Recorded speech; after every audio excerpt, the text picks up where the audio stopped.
let's stick to the mission. Believe and receive his blessing. You see, blessings come from above. None of us deserve it.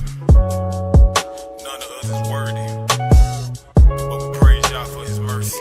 When I think of your mercy and all that you've done for me, all I can do is stop and praise ya. When I think of your mercy and all that you've done for me, all I can do is stop and praise ya, praise ya, praise ya.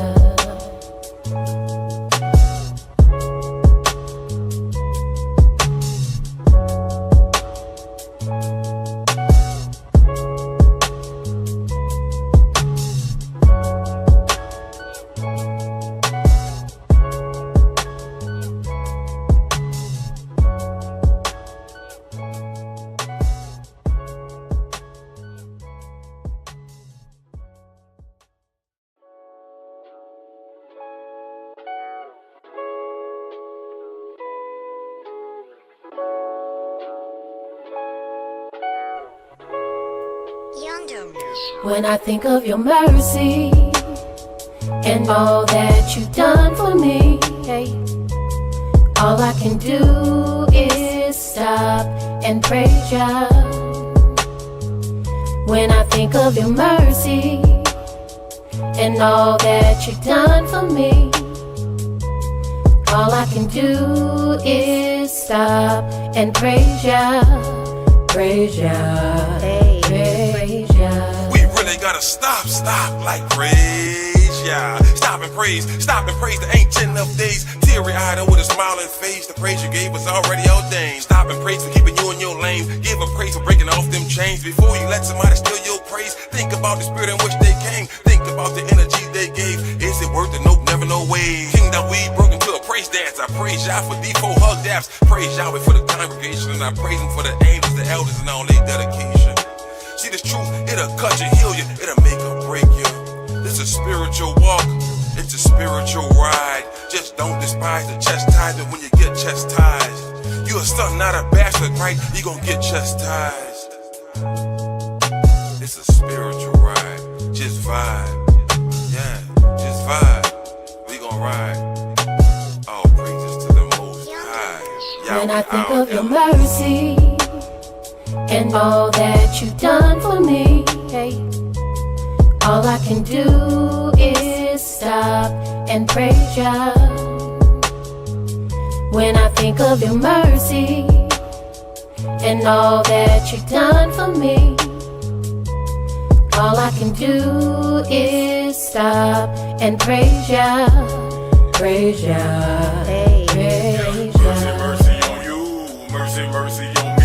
They say the truth has set you free. See, prophecy been fulfilled for real. Now what the deal? We giving praise to the God of Yisrael. Cause it's real out here.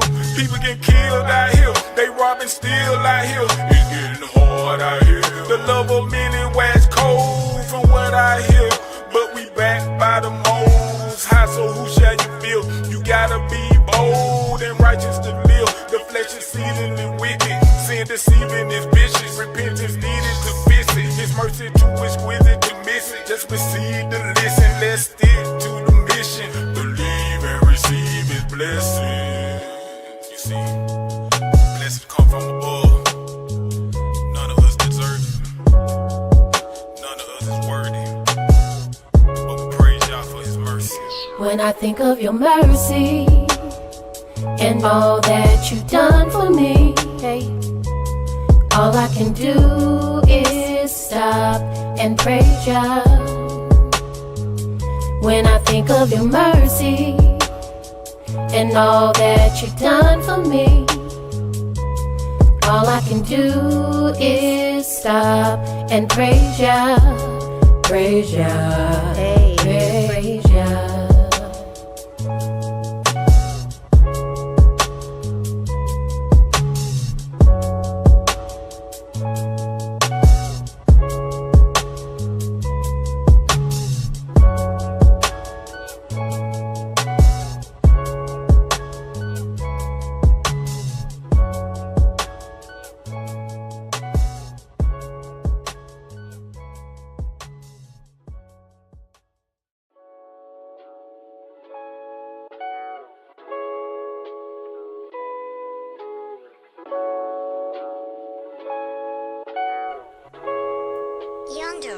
When I think of your mercy and all that you've done for me, hey, all I can do is stop and praise ya. When I think of your mercy and all that you've done for me, all I can do is stop and praise ya, praise ya, hey, praise ya. We really gotta stop, like praise ya. Stop and praise the ancient of days. Teary-eyed and with a smiling face, the praise you gave was already ordained. Stop and praise for keeping you in your lane. Give a praise for breaking off them chains. Before you let somebody steal your praise, think about the spirit in which they came. Think about the energy they gave. Is it worth it? Nope, never, no way. Kingdom we broke into a praise dance. I praise y'all for D4 hug daps. Praise Yahweh for the congregation, and I praise him for the angels, the elders, and all their dedication. See, this truth, it'll cut you, heal you, it'll make or break you. This is a spiritual walk, it's a spiritual ride. Just don't despise the chastisement when you get chastised. You a son, not a bastard, right? You gon' get chastised. It's a spiritual ride, just vibe. Yeah, just vibe. We gon' ride. All praises to the Most High. When I think of your mercy and all that you've done for me, hey, all I can do is stop and praise ya. When I think of your mercy and all that you've done for me, all I can do is stop and praise ya, praise ya, hey, praise ya. Mercy on you, mercy on me. They say the truth has set you free. See, prophecy been fulfilled for real. Now what the deal? We giving praise to the God of Yisrael, cause it's real out here. People get killed out here. They robbing still out here. It's getting hard out here. The love of many wax cold from what I hear. But we backed by the Most High, so who shall you feel? You gotta be bold and righteous to live. The flesh is seething and wicked. Sin deceiving is vicious. Repentance needed to fix it. His mercy too exquisite to miss it. Just receive the listen. Let's stick to the mission. Believe and receive his blessing. You see, blessings come from above. None of us deserve it. None of us is worthy. But we praise y'all for his mercy. When I think of your mercy and all that. Shalom Facebook, Shalom YouTube, welcome to our prophecy class. Today we're in Zechariah chapter 10. But before we get started, does anyone have any questions? How are we looking over there? Looking good? Okay. All right then, let's go ahead and get I got a few of them. You got one. From class yesterday. It's just two of them. First one was, I have to rephrase this kind of the right way so you can understand where you're coming from. So after the flood, when Yahweh cleansed the earth, after Noah and Yahweh seen everything that was going on to cleanse the earth, one of the children wanted to know why did sin still come upon the earth? Why did sin still come upon the earth? After that. Well, it's not like the sin was washed away. It's the people that committed sin was washed away. Right, and they equated that to the people with sin. So Yeah, but sin was still in the sin earth. was still on the earth. Yeah. Right. Okay. Yeah, you got to understand that why were people acting such a fool back in them days? Right? Violence in the land and corruption. Why was that? Because of Satan. Yeah, when he flooded the earth, it didn't wipe Satan off the earth. Right. Right? Satan's still here. He's still here. And so, even though you had 8 people that were saved from that flood, right? Right. Well, that they still flesh, so they still could be affected by Satan. Mm-hmm. Look at what happened to Ham. Saw his father's nakedness, didn't he? Right. Mm-hmm. And went and told his brother. So Noah was offended by that and cursed his son Canaan. Mm-hmm. Yeah, so it's a simple thing he did. He mocked his father. Right. Right, so that showed you that, yeah, sin was still on the earth. As long as you're flesh, you're going to be tempted. Right. Yeah. Okay. Praise Yah. Kind of tells you Yahweh really, at that time, he just didn't want to be involved with man anymore. He was more concerned about his creation than inhabitants at that time, Right, because they had defiled the earth. right. Yeah. Okay. Praise Yah. Appreciate that, Elder. I will convey that message. And the last question was, okay, so this is a pretty good question. It goes so many ways with it, but like I said, I'm gonna have you answer it. So, like, he wanted to know when someone dies, and that spirit that's in them remains. Does that spirit in them still remains in the earth, and how? You have to have a definition of the spirit. Because the spirit, when you look it up, in the strong exhaustive concordance, it just means breath. It means wind. Right? So it's not a disembodied entity that's separate from the soul. Right. So when you die, everything about you dies with you. Mm-hmm. Now, they use the spirit, like in Ecclesiastes chapter 12, as the breath, because it says when the man dies, the spirit returns to Yahweh. Right. Well, that breath returns to Yahweh, because Yahweh gave you the breath. So now you don't have the breath anymore, so you're dead. So I was kind of, when I was talking to him, I was kind of restructuring his question, and what he was really saying was, he used spirit, we clarified that, but what he was saying was like, okay, so an example of, like, when someone does something, and like we talk about, I didn't go that far into him, like Esau is concerned. Well, we don't know based off of when they say the woman carried the seed, they could have may well been wiped off already, but that spirit of them is still here. So what he was getting at is that, like, if someone dies, but they do certain things when they die, how come that still exists? Does that still exist through that person, or is it just Do what is this? like some sort of? I use the example of Esau. So like, if that So person the is spirit like of Esau murder, still exists? like murder or something. So Uh-huh. if that person committed murder or done something, when that person passed away, it's still murder going on. Is that a spirit, or is that, how was that? That's Still what he was Satan. getting at. It's still Satan. He has the power of death, right? Mm-hmm. It's in Hebrews. And so, since man doesn't keep the commandments of love, yeah, he's going to go by his own laws.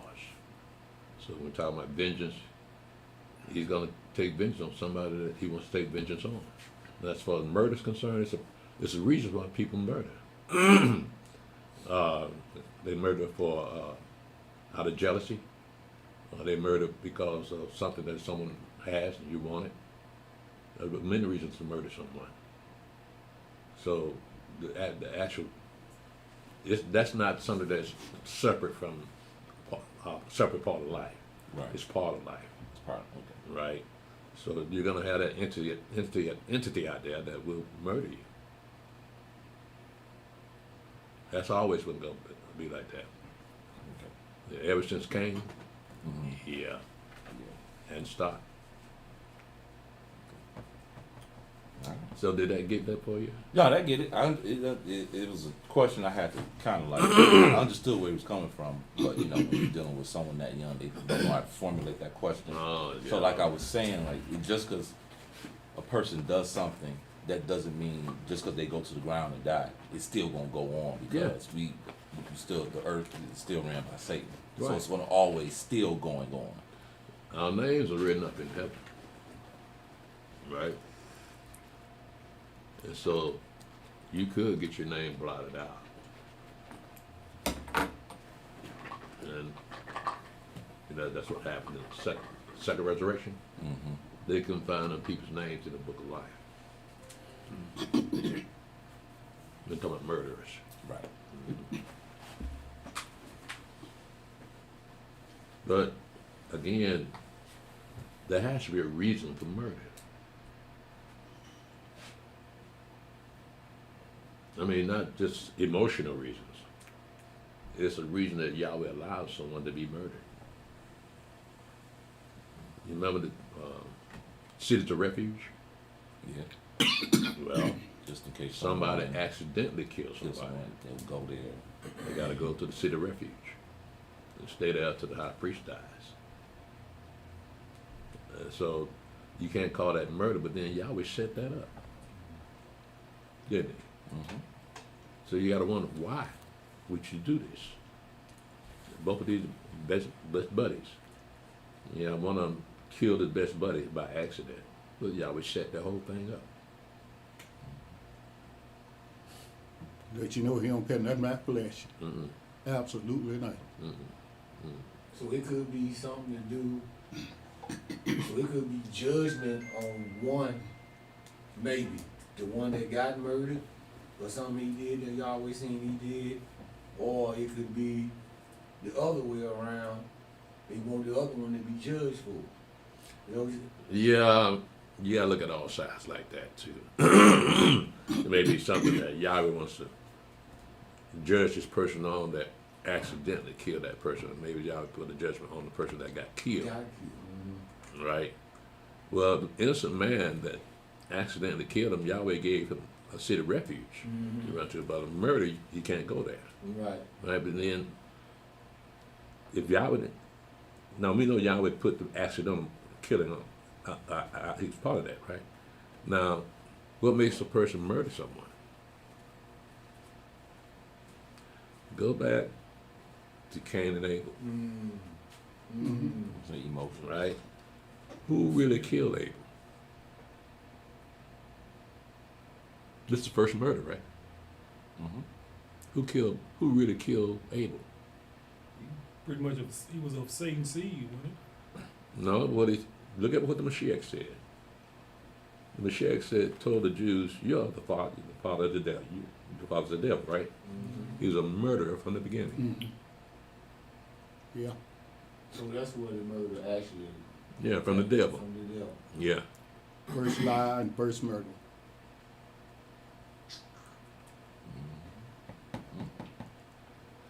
But then Yahweh allows that too, because when they made that bet on Job, said, "I make him curse you to your face," right? Said that, and Yahweh said, "Well, do what you want with it, but don't kill him." You can't kill anybody. Satan can't kill anybody unless Yahweh allows it. Yeah, but getting back to that innocent man that killed his best buddy, Yahweh allowed that. I agree, but he got to live with that the rest of his life. Now he got, like me, when I was in college, I was going over there by Ashby Street with my buddies. I told you that story, and that little boy ran out in front of me, and I hit him. He died 4 days later. You hear the boy? Yeah, the little boy about 10 years old. I was 18-year-old, had my buddies in the car, and when I hit him, he went past that door, because that car running about 45 miles an hour, and the guy said, keep going, keep going. No, I'm 18 years old now. I'm doing food stuff, but I knew I wasn't supposed to leave the scene of the accident, but the boy died, and I have nightmares about that even now, even though the boy was in the wrong, and that's Yeah. what I was saying about that situation, the guy killing his best friend. Now I Yeah. got to live with that. Yeah. Yeah, That's a terrible thing, man. yeah, Heartbreaker. yeah, Yeah. That you're the cause of some innocent person's death. yeah. Yahweh set that up. Yeah, I went through the light. It was springtime, and I saw his younger brother trying to hold him back, but it's warm and kids getting out. He just got out of school, ran out in the street, and I hit him. Died 4 days later. Probably all this just busted up. Because when he hit that car hit him, it sounded like it hit another car. You can imagine. Flesh, we're talking about flesh and blood here, right? Yeah. Damn. That ain't got away from me yet. I know. Yeah. I know it wouldn't get away from me either, man. It'll haunt me the rest of my life. But yeah, we look at, you can't discount Satan into this. 'Cause again, he has the power of death. So Yahweh may say that the boy that ran out in front of you, So Yahweh said, well, Satan, go kill him. Mm-hmm. But he used you to do it. And you made a point years ago, and not about the kid, but I'm just giving an example. Maybe Yahweh saw something in that boy. Yeah, He didn't want that boy to live. right. Yeah, you're So, right. yeah. I agree with that. He may have seen something in it. Why did David number the people? Because Satan got in it. Yeah. He didn't realize it's the state Satan left and they did something wrong. And Yahweh said, I give you 3 ways to take care of this, right? And so, but Yahweh took it out on the men of Israel. He didn't take it out on David. Right? So you got to wonder, what did these men do? David, so what did they do? You killed 70,000 men at one time. What did they do? That sin is on me and my house. But he didn't. But what he did ended up doing was what? Building an altar burnt offering there to signify the new place where the temple's going to be in Mount Moriah. Right. So you have to tie all that together. Him number the people. Yahweh taking the vengeance out on the people, killing off 70,000 men. David get the blame, right? But it leads to discovering the site where the temple's going to be. So all that's tied in together. But again, Satan got into David. Shalom, Otis. Boy, I tell you. Now, David knew that he knew he was doing wrong, right? But he did it anyway. So he numbered the people, and Yahweh killed the people off. Yeah. So Yahweh's hand is in all of this, life and death. Life and death. Yeah. So with Satan, so when death is involved, Satan's hand is in that. He's just doing the job. Okay, so even with the innocent blood was shed, Satan is still involved Mm-hmm. in that too. Right. He has the power of death. Yahweh said, I want you to kill that baby. Satan getting somebody to go kill him. So when it's a death situation, they're both involved. Because Yahweh got to allow Satan to do Yep. it. That's his job. He got the power of death. See what happened. When he gained dominion over the earth, that was sin. Sin brought dominion over the earth. So what is sin is that sin equals death. That's Yahweh warned Adam that the day you sin, you're going to die. Right? Well, that is the wages of sin is death. Right? So it's all right with Satan. He got the power of death. Right? So if Yahweh say, go ahead and do your job, Satan. You're the prince of this earth. Do your job. So Satan went out and then had the nerve to tempt the Mashiach. But Yahweh allowed the Mashiach to die. God died. Yes, he did. God died. Now the God of white Christians died. I know. But I'm just saying, God died. Yeah. So, with the city of refuge, Yahweh allowing whoever, So that's Yahweh's mercy right there. that's mercy. So if a person, the family does something to them, kill them, will they be also caught for committing sin? If they, Yeah, that is a sin. So that is a sin, but they just he's in the city of refuge. Uh-huh. You come in there and kill him. or they kill him before he get to the city of refuge. I'm just saying.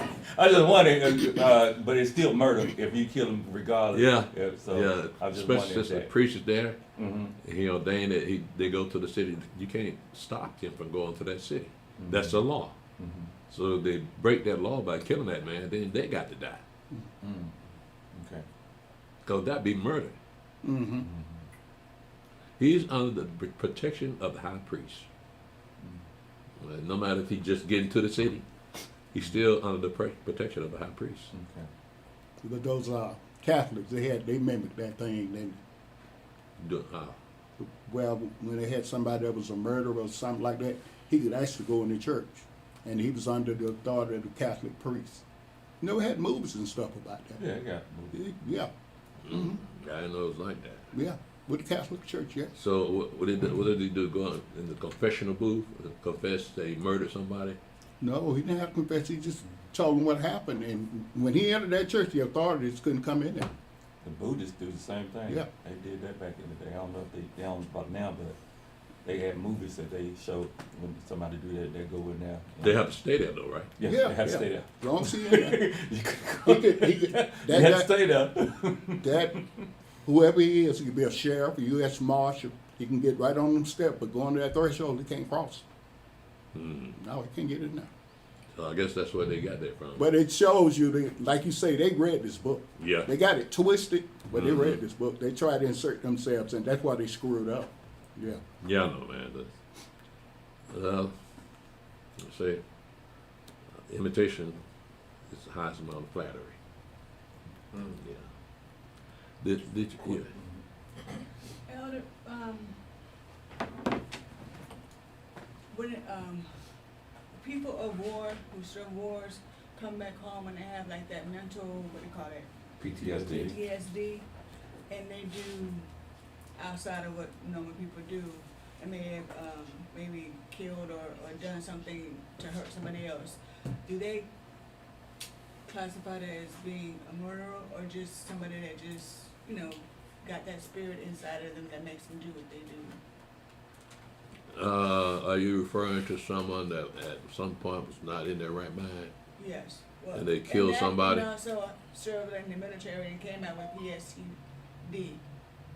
So if he killed somebody, blame it on the post-traumatic stress syndrome?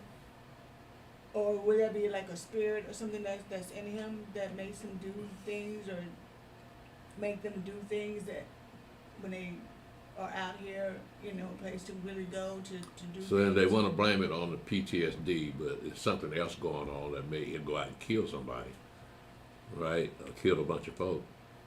So No, I think the PTSD. that's what I'm made him saying, kill because of Right. PTSD. Mhm. But that's my point. They blame it on PTSD, right? The soldier had been through all that, right? Right. Come back, mind messed up, Mhm. right? He go out and kill a bunch of folk. So what is your question about that? Would that be like a spirit that When death is involved, Satan involved. No matter if you're in your right mind or you're not in your right mind, it's still Satan involved with that.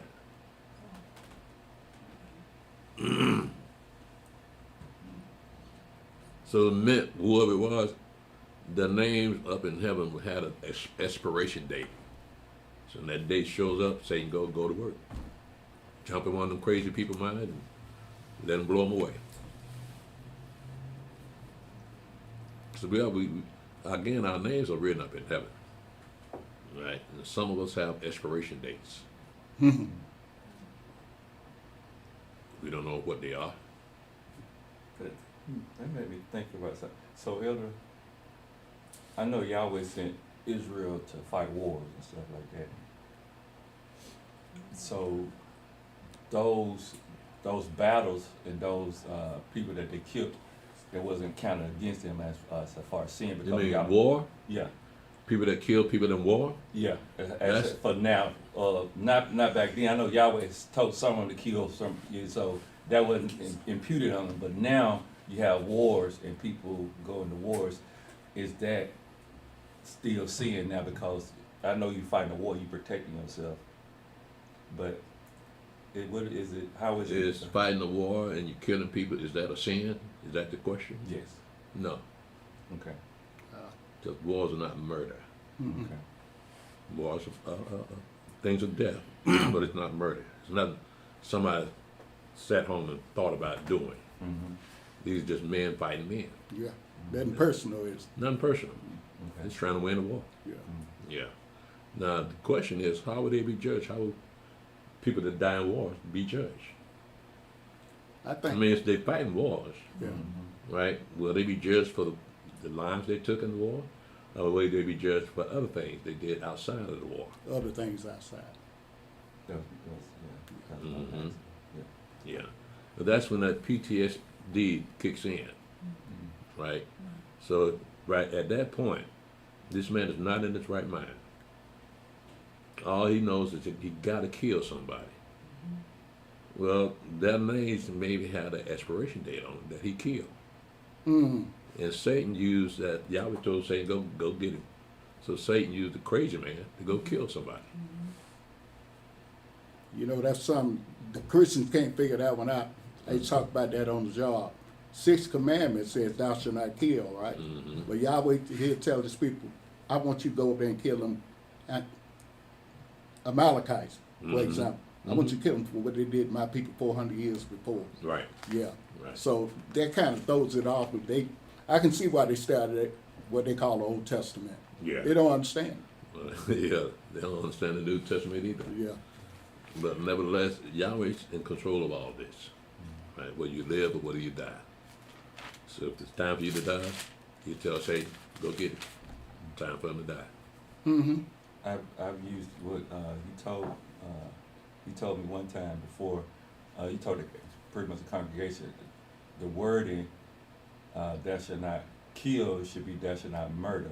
And I'm not, but I didn't think about war. But I was just talking about in life. I was like, it should be "thou shalt not murder" because you killing somebody. Just say somebody came up trying to do something. You come in your house and you kill them. You know, that's not murder. No. But if you going out driving down the street and shooting, that's murder. Right. So it should be "thou shalt not murder." Right. But I know people say Yahweh told them to go in and kill them. It's like, no, that's not murder. But it just made me think about wars that we have now when you answer that question. Yeah. Yeah. It's a different ballpark than the personal responsibility. One more before you go into your class. I was talking to a brother the other day. You know, he asked me about God, that I believe in God. And he said, we started talking about presidents. You know, he putting Trump down and all that. And he said, Jimmy Carter was a good president. I say, why? He said, God allowed him to live 100 years. So what the hell they got to do with anything? I say, he let the wicked live until the day of judgment. He let them live a long time. What are you talking about? It just showed. You talk to black people, right? Yeah. He served one term. He was a good man because he allowed him to live 100 years. He might live 100 years, but when he died, he didn't even know his name. What kind of life is that? Well, I mean, he might have worked on Jimmy Carter peanut farm. Yeah. So he always paid him good salary. So he can say something nice about his boss. They love that Jimmy Carter, but they don't know what happened in Plains in the early 60s with Jimmy Carter. Jimmy Right. Carter got a bad history I know. down there in Plains, Georgia. I know. He was the top Klansman, I know. but you can't tell black folks that. No. Black folks don't use the brain. They let the television tell them what to think. Yeah. Yeah. Yes, sir. You know, as you were saying, like, we live in Satan dominion. Mm-hmm. And I often think about that. How we grow up in this dominion of sin, and until y'all open our eyes to see what His law says, and then we see the judgment of the law. Mm-hmm. Then it's like, okay, now we know if I murder somebody, if I do all these things, it kind of like, I guess, bring you into a mindset. You must fear Yah, because if you don't, then it's like like a parent. You know, you fear your parent because you know his reputation. To that, you break it. You know, you do wrong. Mm-hmm. And I think that's what we see in the world today. We have so many people don't fear. They say God. Mm-hmm. They have no fear for Yahweh. That it's no surprise at what people may do. Yeah, we've been done a very great disservice here in America by the Gentiles splitting up the black household on welfare. So ain't no fathers in the house anymore. So them children grow up wild and out of control. They don't think nothing to death. They live young, fast, and then they die. Right. Yeah, they don't care nothing about life. Yeah. Yeah, because they have no direction. They had no one to teach them about life. Trying to figure this thing out by themselves, they can't figure it out. The mama can't help them because she's a woman.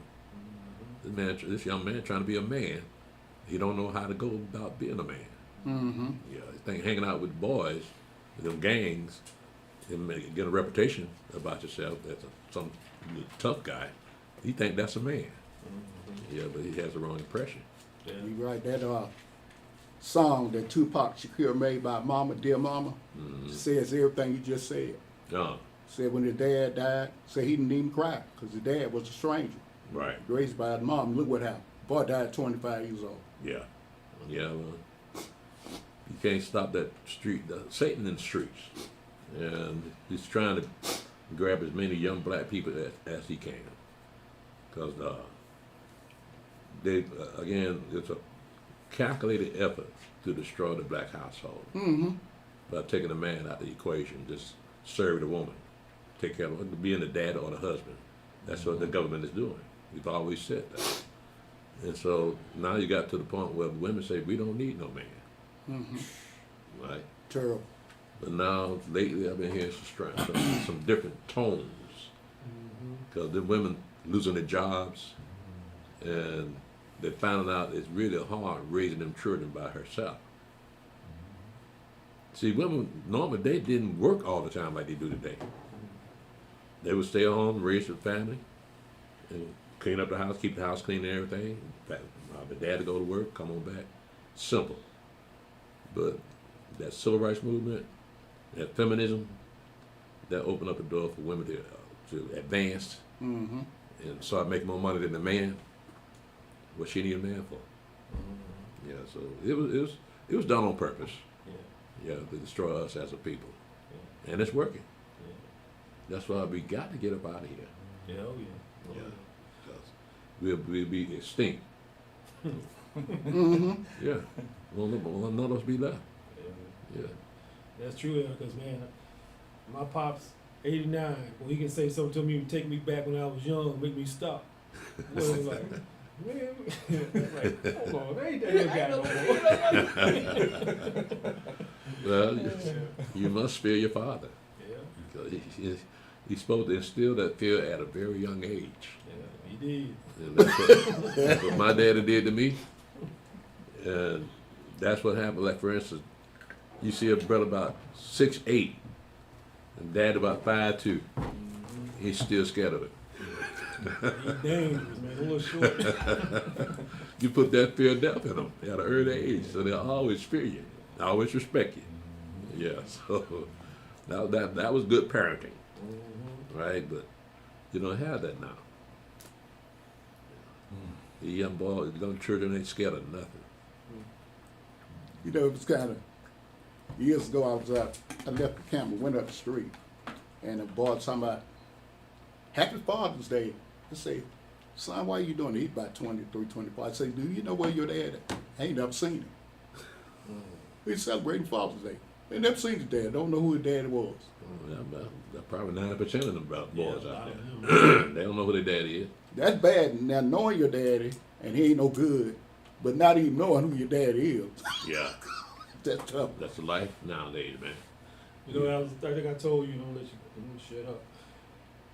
When I was in the high schools teaching, I was coaching the girls basketball team, and the coach came in. She's like, she had asked the girls. She said, how many of you guys got fathers at home? Mm-hmm. Out of all 12 girls, one. He was the stepfather. Stepdaddy. God, He's the stepdad. Mm. But none of them had a father. So it was like, when the coach was like, man, why do they always gravitate to you? I said, because he never had a father. And I guess they saw something that, took interest in. And what my thing is, they like, all these kids was, they was sex crazy. I'm like, man, you don't supposed to do that. You know you're supposed to do that, right? And they was like, what do you mean, coach? I said, man, that's against the law. Y'all don't like that. And I look at back at that, Elder, when Yahweh put me into the schools and I came into the truth. And man, how we used to open that book up and go through it, and how they gravitated to the truth. One time we was in the classroom, I said, man, look up what was the first ship that brought your people over here as slaves? So we went back talking. They had the computer. So about 10 minutes later, they holler, oh, coach. I said, what's wrong? They said, man, the good ship, Jesus, man, they been lying to us. They been lying to us. I said, do your research, man. I said, hey, there's a lot of things you've been lied to about. So you got to understand, man, this thing is about eternal life. Which way you want it. You know, be with your creator or away from your creator. It's gonna happen. Mm. So they were like, man, they always responded. So they loved to have Bible study. When we used to go in there, they loved it. And the worst kids loved it. Mm. The teacher like, man, what you doing with them kids? I ain't doing nothing but telling them the truth. So it's amazing when you see the other side of how we see the kids, but man, that the side of them, there's so many hunger for the truth, but they don't understand what that truth is at. Right. Where's the truth at? 'Cause they didn't son of the church. So Yeah, they're looking for the real world, and ain't nobody showing it to them. All right, well, let's go ahead and get started. Again, we are in Zechariah chapter 10.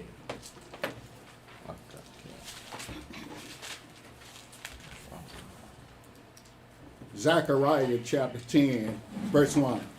Ask ye of Yahweh rain in the time of the latter rain. So Yahweh shall make bright clouds, and give them showers of rain to everyone grass in the field. Mm-hmm. For the idols have spoken vanity, and the diviners have seen a lie, and have told false dreams. They comfort in vain, therefore they went their way as a flock. They were troubled because there was no shepherd. Mine anger was kindled against the shepherds, and I punished the goats. For Yahweh of hosts have visited his flock, the house of Yehudah, and have made them as his goodly horse in the battle. Mm-hmm. Out of him came forth the corner, out of him the nail, out of him the battle bow, out of him every oppressor together. Mm-hmm. And they shall be as mighty men, which tread down their enemies in the mire of the streets in the battle, and they shall fight, because Yahweh is with them, and the riders on horses shall be confounded. Mm-hmm. And I will strengthen the house of Yehudah, and I will save the house of Yosef, and I will bring them again to place them. For I have mercy upon them, and they shall be as though I had not cast them off. For I am Yahweh their Elohim, and will hear them. And they of Ephraim shall be like a mighty man, and their heart shall rejoice as through wine. Yea, their children shall see it and be glad. Their heart shall rejoice in Yahweh. I will hiss for them and gather them, for I have redeemed them, and they shall increase as they have increased. So what we're talking about here is the restoration of the children of Israel back into their land. Mm-hmm. And it reflects back on Deuteronomy chapter 31 or 30, where when Yahweh's gonna, when the curses come to our mind, we realize it's talking about us. We change our hearts, love Yahweh with all our hearts and mind and soul, and keep his commandments. But that's saying the same thing. That Yahweh's going to bring us back into the land and do us better than he did for our fathers. And this part is part of it. You're talking about Judah and the house of Judah and the house of Israel. We call them Ephraim, but that's the same thing. But it's all a positive thing in that he's bringing them back into their land. Now, when you look at verse 2 and 3 and 4, let's look at that. For the idols have spoken vanity, and the diviners have seen a lie, and have told false dreams. They comfort in vain, therefore they went their way as a flock. They were troubled because there was no shepherd. Mine anger was kindled against the shepherds, and I punished the goat for the goats. For Yahweh of hosts has visited his flock, the house of Judah, and have made them as a goodly horse in the battle. Out of him came forth the corner. Now, that corner should have been written cornerstone. Okay. All right, and you know who the cornerstone is. Mm-hmm. Right? And out of him the nail, and out of him the battle bow, out of him every oppressor together. That's someone, the tyrants and those people that harass people, the oppressors, they're going to be gotten rid of. And they shall be as mighty men which tread down their enemies in the mire of the streets in the battle. And they shall fight because Yahweh is with them, and the riders on horses shall be confounded. And again, that's going to be reflective of Zechariah chapter 12 and chapter 14. That great battle is going to come to Jerusalem. That's referring to that too. Go ahead, Brother Stephen. Zechariah chapter 10, verse 9. Mm-hmm. And I will sow them among the people, and they shall remember me in far countries, and they shall live with their children and turn again. Mm-hmm. I will bring them again also out of the land of Egypt, and gather them out of Assyria, and I will bring them into the land of Gilead and Lebanon, and place shall not be found for them. Mm-hmm. And he shall pass through the sea with affliction, and shall smite the waves in the sea, and all the deeps of the river shall dry up, and the pride of Assyria shall be brought down, and the scepter of Egypt shall depart away. Mm-hmm. And I will strengthen them in Yahweh, and they shall walk up and down in his name, saith Yahweh. Now, this is during the Persian Empire, right? The Medo-Persian Empire. So the trouble they had with the Assyrians was taken care of by the Babylonians. They destroyed the Assyrians. So why is he mentioning the Assyrians here? Well, let's look at what it says again. And I will sow them among the people, and they shall remember me in far countries, and they shall live with their children and turn again. I will bring them again also out of the land of Egypt, and gather them out of Assyria, and I will bring them into the land of Gilead and Lebanon, and place shall not be found for them. And he shall pass through the sea with affliction, and shall smite the waves in the sea, and all the deeps of the river shall dry up, and the pride of Assyria shall be brought down, and the scepter of Egypt shall depart away. And I will strengthen them in Yahweh, and they shall walk up and down in his name. Now, let's look at that same verbiage in Isaiah chapter 19.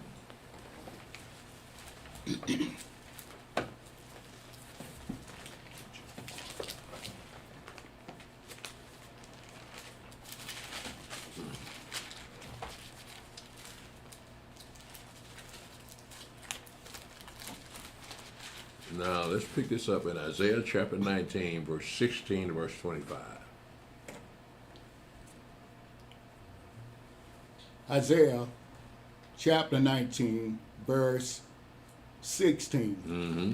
In that day shall Egypt be like unto women, and it shall be afraid and fear because of the shaking of the hand of Yahweh of hosts, which he shaketh over it. Mm-hmm. And the land of Yehuda shall be a terror unto Egypt.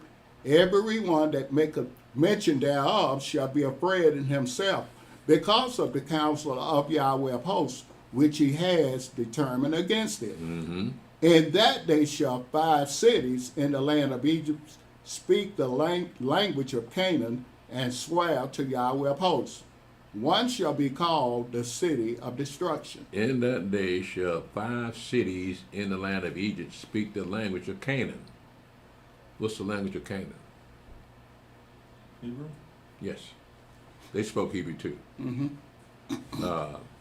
And swear to Yahweh of hosts, one shall be called the city of destruction. I looked that up, and it was called Heliopolis, Mm-hmm. which means city of destruction. I imagine you got it in your notes. Mm-hmm. It's a Greek word, but nevertheless it's in Egypt, so that is the city of destruction. Go ahead, Brother Stephen. Isaiah chapter 19, verse 19. In that day shall there be an altar to Yahweh in the midst of the land of Egypt, and a pillar at the border thereof to Yahweh. An altar in the land of Egypt? The only altar we're supposed to have is the altar in Jerusalem, Mm-hmm. at the temple. But now you got an altar in Egypt, in Ham's land. Mm-hmm. Right, go ahead, man. Let's see what else is going to be happening. Isaiah chapter 19, verse 20. And it shall be for a sign and for a witness unto Yahweh of hosts in the land of Egypt. For they shall cry unto Yahweh because of their oppressors, and he shall send them a Savior and a great one, and he shall deliver them. Mm-hmm. And Yahweh shall be known to Egypt, and the Egyptians shall know Yahweh in that day, and shall do sacrifice and oblation, Yea, they shall vow a vow unto Yahweh and perform it.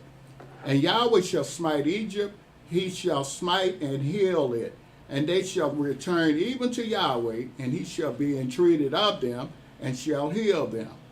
In that day shall there be a highway out of Egypt to Assyria, and the Assyrians shall come into Egypt, and the Egyptian into Assyria, and the Egyptians shall serve with the Assyrians. In that day shall Israel be the third with Egypt and with Assyria, even a blessing in the midst of the land, whom Yahweh of hosts shall bless, saying, Blessed be Egypt, my people, and Assyria, the work of my hands, and Israel, mine inheritance. In verse 23, he says, In that day there shall be a highway out of Egypt to Assyria, and the Assyrian shall come into Egypt, and the Egyptian into Assyria, and the Egyptians shall serve with the Assyrians. I imagine the Assyrians would be, well, they're, according to the book, they're Gentile, but I'm thinking that might be people in Turkey. Oh, okay. So that's what Assyria was around Turkey and Iraq. So whoever these Assyrians are, we don't know who they are now because Assyria is not mentioned anywhere anymore. In that day shall Israel be the third with Egypt and with Assyria, even a blessing in the midst of the land, whom Yahweh of hosts shall bless, saying, Blessed be Egypt, my people, and Assyria, the work of my hands, and Israel, mine inheritance. We don't get that prophecy in the rest of the prophecy. But this is prophecy of the future. This has got to be the kingdom of heaven. Mm-hmm. Right? For all this to be going on, because that's when the whole world will know who Yahweh is. Mm-hmm. Right? So that thing shows you that things are going to change in that world, and that won't be just the altar at Jerusalem. It's going to be an altar in Egypt too. Mainly because when you go back up here to verse 18, he says, In that day shall 5 cities in the land of Egypt speak the language of Canaan and swear to Yahweh of hosts. One should be called the seat of destruction. So Yahweh, the Egyptians are going to serve Yahweh. Mm-hmm. As a matter of fact, when you get up into Zechariah 14, the Egyptians are going to be forced to keep the Feast of Tabernacles. Mm-hmm. Right, so I'm looking at all these tied together. There's a future for whatever Assyria used to be and what Egypt is. Now, the Egyptians don't know that they're Egyptians at this time. Everybody think the Arabs are Egyptians. They're not Egyptians. Yeah. I think the Egyptians, they're still here, but they don't call themselves by Egyptians. They call themselves by tribal names. But we call ourselves Egyptians over here. These brothers that think they're Egyptian. So I'm an Egyptian. Oh, yeah. Whatever happened to them, brother? I don't know, but I Don't hear say, nothing about Quiet them. now. I say you must be a Greek, Real buddy. quiet now. I said that's a Greek name. You need to find out who. I say the land was called the land of Israel, Yeah. right? But well, you know, so I say no.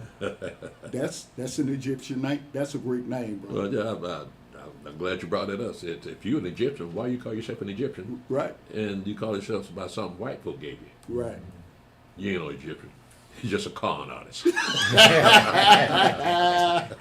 not right. I gotta remember to say that.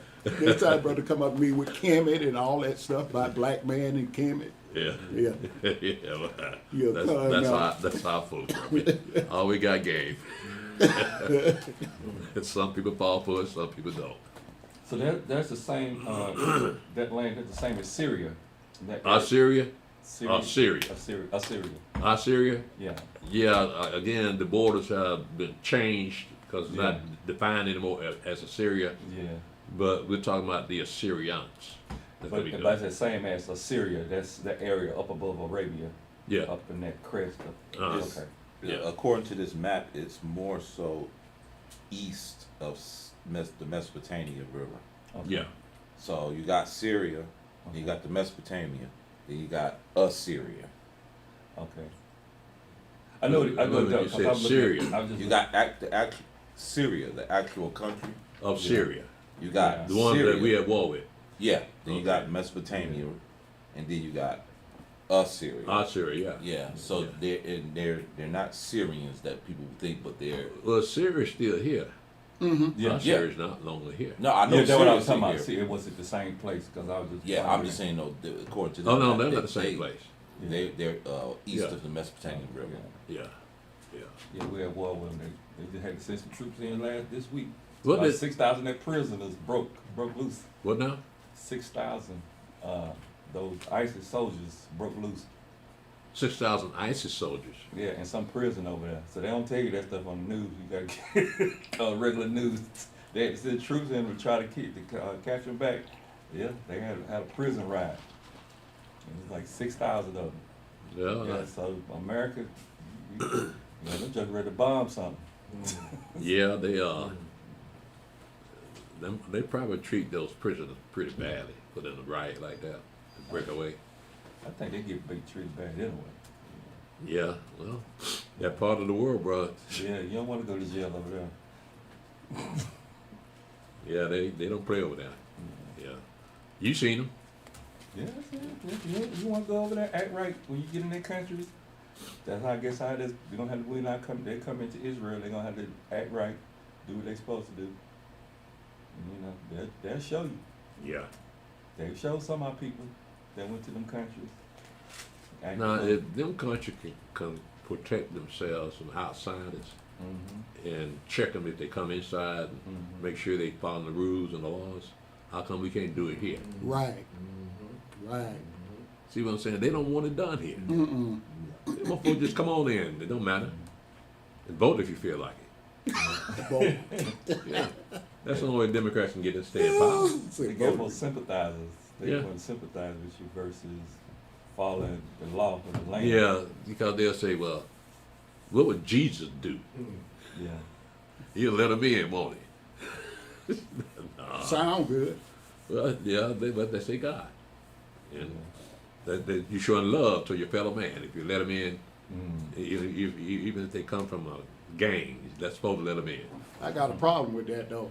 They don't read the history of the Mashiach. He didn't venture too far outside his land, right? Nah. So it wouldn't have to kill them people. Nah. Yeah. The Jews kind of kept themselves separate from everybody else. Mm-hmm. Yeah. Let's go ahead and finish this up. You got an Indian on here. Huh? You got an Indian on here. Idiot. Indian. Indian. Yeah. But on this, how do you say Shalom in Indian? I don't know. We are the original people, aka American Indians, on the Americans' land of the territory. Oh, this is American Indian. Yeah. Oh, okay. Jay. What we do now, Kimasabi. Hey, y'all don't insult my people. Oh yeah, I forgot. I'm sorry, Steve. Blackfoot. Yeah. No, he's Cherokee. I thought it was Blackfoot. He just looked Blackfoot.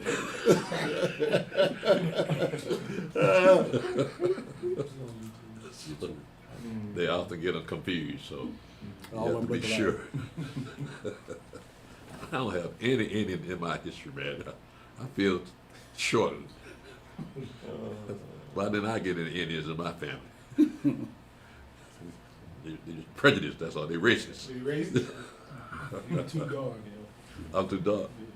Yeah. I'm darker than him though. Yeah, I got but Indian in my family. Yeah, you Blackfoot, right? that foot just stay black. Just on his feet. Well, Let's pick this up in I see. yeah, okay. Chapter 11. start at 1. Mm-hmm. Zechariah chapter 11, verse 1. Open thy doors, O Lebanon, that the fire may devour thy cedars. Mm-hmm. Howl, fir tree, for the cedar is fallen, because the mighty are spoiled. Howl, O ye oaks of Bashan, for the forest of the vintage is come down. There is a voice of the howling of the shepherds, for their glory is spoiled, a voice of the roaring of young lions, for the pride of Jordan is spoiled. Thus saith Yahweh my Elohim, feed the flock of the slaughter, whose possessors slay them, and hold themselves not guilty, and they that sell them say, blessed be Yahweh.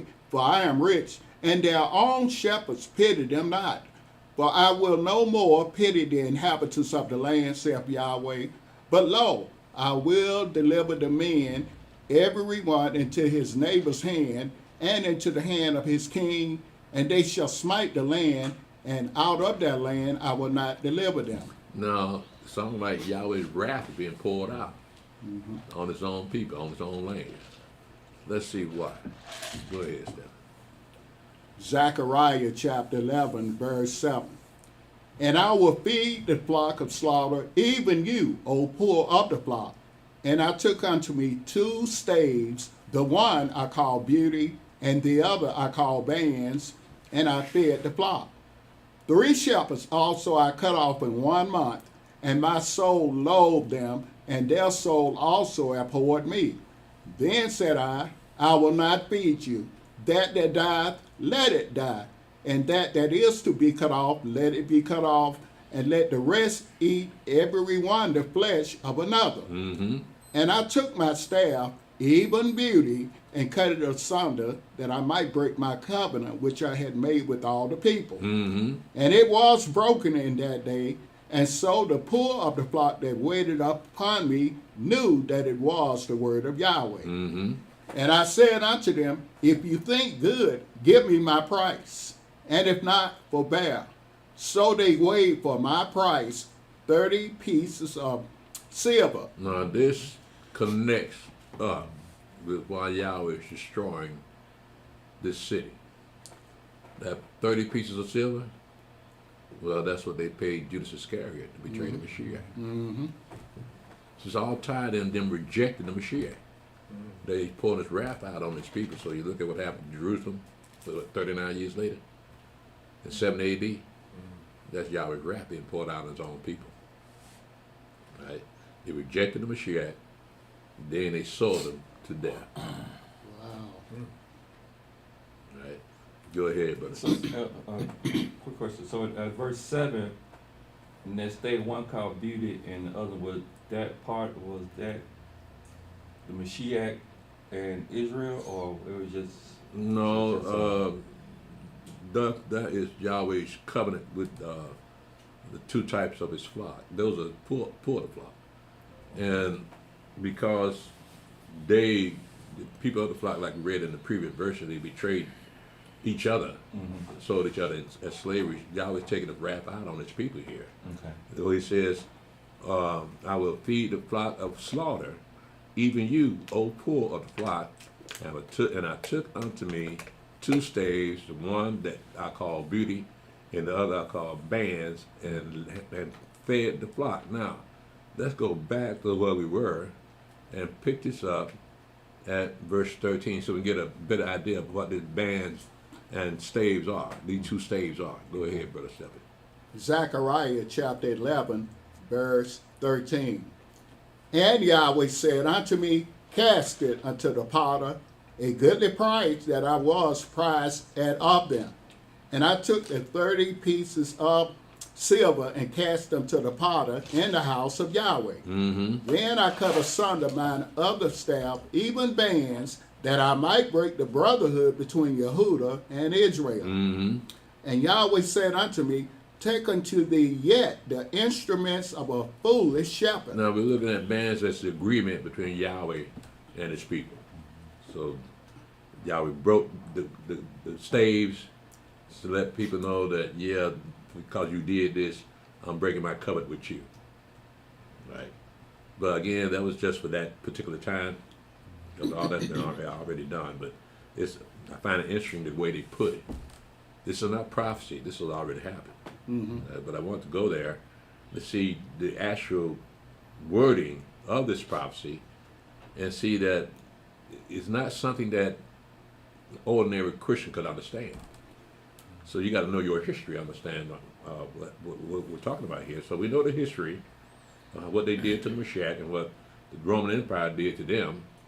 And so we're waiting for the rest of the prophecies to come to pass.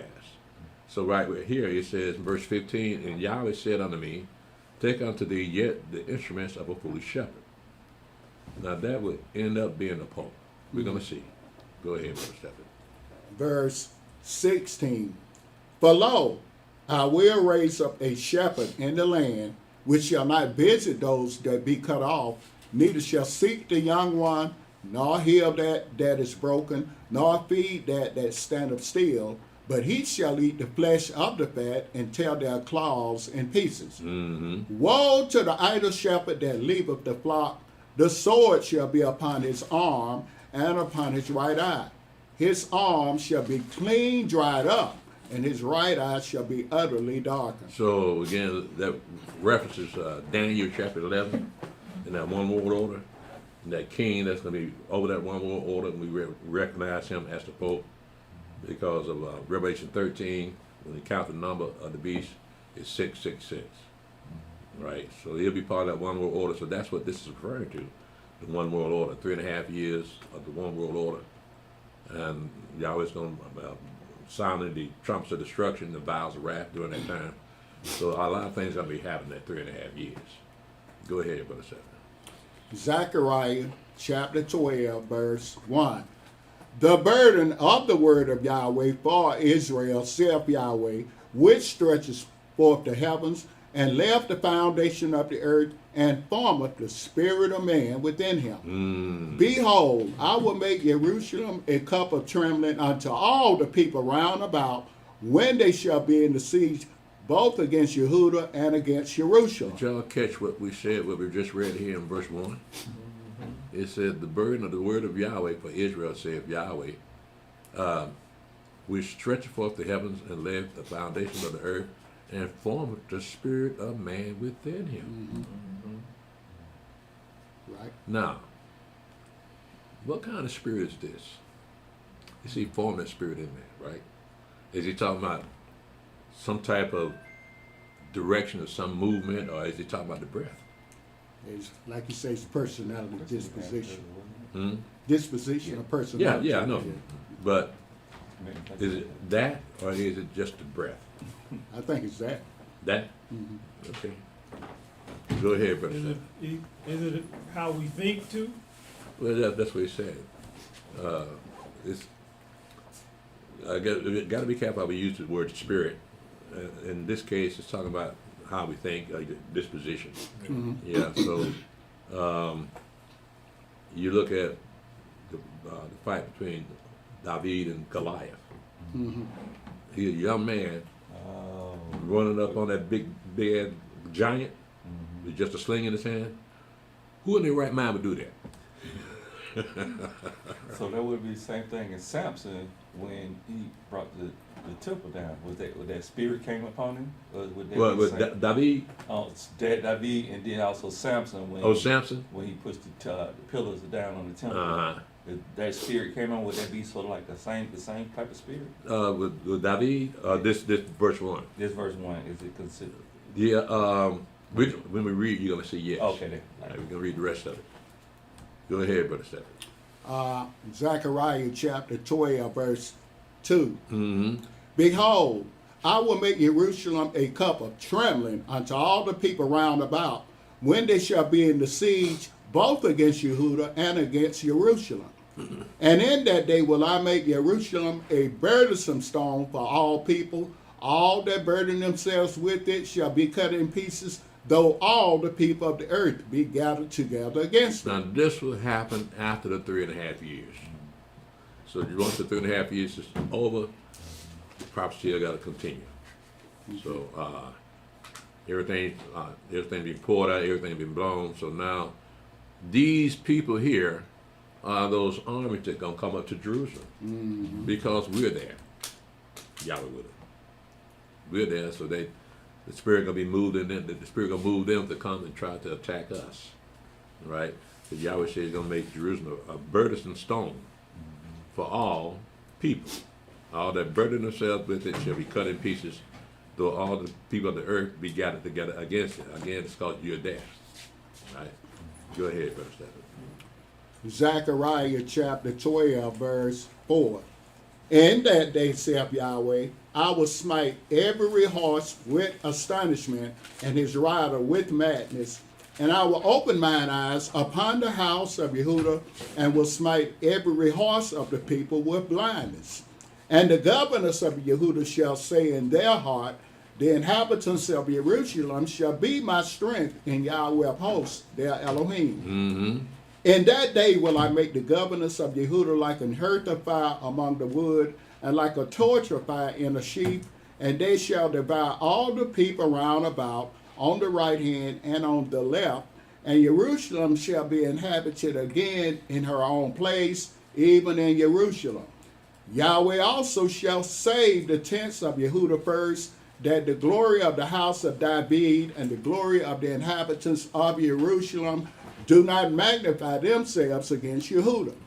In that day shall Yahweh defend the inhabitants of Jerusalem, and he that is feeble among them at that day shall be as David, and the house of David shall be as Elohim, as the angel of Yahweh before them. And it shall come to pass in that day that I will seek to destroy all the nations that come against Jerusalem. In verse 7, it says, Yahweh also shall save the tents of Judah first.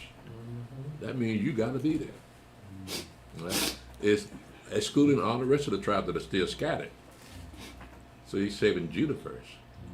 You go back up in Joel chapter 3, you talk about Judah going to be in Jerusalem. Doesn't mention the rest of the tribes. Right? So again, it's going according to the way we see things now. We know that Judah's still here. And the rest of the tribes are still dispersed around the world. But we got to do this here. What we just read here in Zechariah 12, we got to do this. So to prepare the return of the rest of the 9 tribes. Go ahead, Brother To the Seth. Jew first. I said to the Jew first. Yes, that's right. Zechariah chapter 12, verse 10. And I will pour upon the house of David and upon the inhabitants of Jerusalem the spirit of grace and of supplications, and they shall look upon me whom they have pierced, and they shall mourn for him as one mourner for his only son, and shall be in bitterness for him as one that is in bitterness for his firstborn. So this is self-explanatory. We know who this is referring to, right? Go ahead, brother. But I gotta wonder now. He's got a brand new body, right? But he can show up with holes in his hands. Sword pierced, a spear pierced in his side. Now I know he did that for Thomas, right? But will that be necessary when he returns? I mean, he'll be there, but what would be the need for holes in his hands? It's a rhetorical question, because it's not like we used to know him. I think Zach just said it. What? I think you kind of say Jews require signs. Require a sign. That's kind of pretty. That's kind of close now. Well, brother coming out the sky on a white horse. Yeah, I know it, but I don't need to know nothing else, man. but like you said, as you said it yourself, it's got to be a reason. After 3.5 years, after he come back for him to still have that hole in his hand and in his side. Yeah. It's something gonna be going on. But then you would think, if you're an unbeliever, he gonna take you out anyway when he comes. Yeah. So both of them good answers. I don't Yeah, know. Either way. we just have to wait and see. Yeah. Because we don't expect him to show with holes in his hand. The brother gonna be over 1,000 years old and coming out the sky on a white horse. What more do you want? Then you got all the angels coming out the sky too. And you still got doubts? I mean, you still looking for them holes in his hand, right? See, are you really the one? Nah. But I imagine they put that in there to let us know that this is the one they crucified. It's coming out the sky. Yeah. Go ahead, Brother Stephen. Oh, Elder, yeah, that's right. Because it says that in the gospel, right? About they're gonna look upon him. I'm trying to paraphrase it. It's not the people that did it, but it's gonna be those Gentiles, right? When he come out of heaven, they're gonna see what they did to him in Matthew 24. Yeah, that's gonna be a witness then, right? Right. Okay. Zechariah chapter 12, verse 11. In that day shall there be a great mourning in Jerusalem, as the mourning of Hadad Rimmon in the valley of Megiddo. And the land shall mourn every family apart, the family of the house of David apart, and their wives apart, the family of the house of Nathan apart, and their wives apart, the family of the house of Levi apart, and their wives apart, the family of Shimei apart, and their wives apart, all the families that remain, every family apart, and their wives apart. So in that gathering of the children of Israel back into the land, you're going to have the house of David. You know if you're the house of David, right? You don't know who they are, but by the time they come out of that battle, and when the sheriff returns, you know what tribe you come from, you know what house you come from. So there are people in America that are of the house of David. Mm-hmm. They might be, then they already pinpoint the Caribbean and Haiti as what Haiti is, for Levi is. And then you got Benjamin on the east coast of South Carolina called Geechees. Mm-hmm. Right? So you got all three tribes over here, but we just don't know which one we belong to. But it's interesting to see that we got houses over here too. That's got to be occupied. So if you're the house of David, that means you're a prince. Mm-hmm. Yeah. You already got it made. You're going to have servants all over the place. Then I think we mentioned earlier, I think it's in chapter 12, chapter 10, we're going to have governors too. Oh, yeah. Let me ask you something, Elder. Hold on. I think we only have one black governor in America's history. The Wilder Yeah. in Virginia. Yeah. He kind of tickled me when he went through that airport. He said, they slammed me up the wall like I was a nigger. Treated me like, what the hell you think going on just because you right complexion? You still a nigger? He must have thought he turned white when he got to be governor. The real world hit him in the face. But I don't mean to keep cutting you off. How did Elder Yaakov, he always thought he was out of the house of David. He couldn't prove that. nah, just a feeling, because he got folk out there that think that they're from the tribe of Dan, they're from the tribe of Levi. They got those people out there. How they know, I don't know. You don't. And now I think I'm Judah. I think I want to be Judah. Everybody want to be Judah, right? Uh-huh. But brothers say the way I used to kiss up to the elder, they say, you must be a Levite. Why? Because I ministered to the elder. I was his yes man. Oh, those cold-hearted people back in them days, bro. Jealous, envious. The brothers are doing a job, man. They can't stand that. Well, they were jealous of the Mashiach. He was doing his job. That's right. Yeah, so you just them kind of people, man. We jealous-hearted people, bro. Don't want nobody to get above them. Yeah. Did you have something? What does that apart mean? What now? The word apart. What was that? Separate. Separate from? Yeah. Okay. See, it says here, and the land shall mourn every family apart, the family of the house of David apart, and their wives apart. Mm-hmm. Well, we're looking at out of all the tribes of Israel, Mm-hmm. these people we set apart, Okay. right? Because look at who he's naming here, and the family of the house of Nathan apart, and their wives apart. Well, we don't know if that's one of David's sons or not, because one of them is named Nathan. Mm-hmm. And as a matter of fact, that's the side that Mary came out of, whereas Joseph came out of the royal houses of David. He was of the house of David, and Mary was the house of Nathan. Right now, they got several Nathans up in there, but so it's hard to tell them apart because we got Nathan in 2 Samuel. That's a prophet. As I imagine Nathan was a common name back in those days. Then you look at verse 13, it says the family of the house of Levi apart and their wives apart. So there's going to be a separation for some reason. It might be because that war is coming, Okay. right? And so they got to put the women in a safe place and the men go ahead and fight that war, Mm-hmm. right?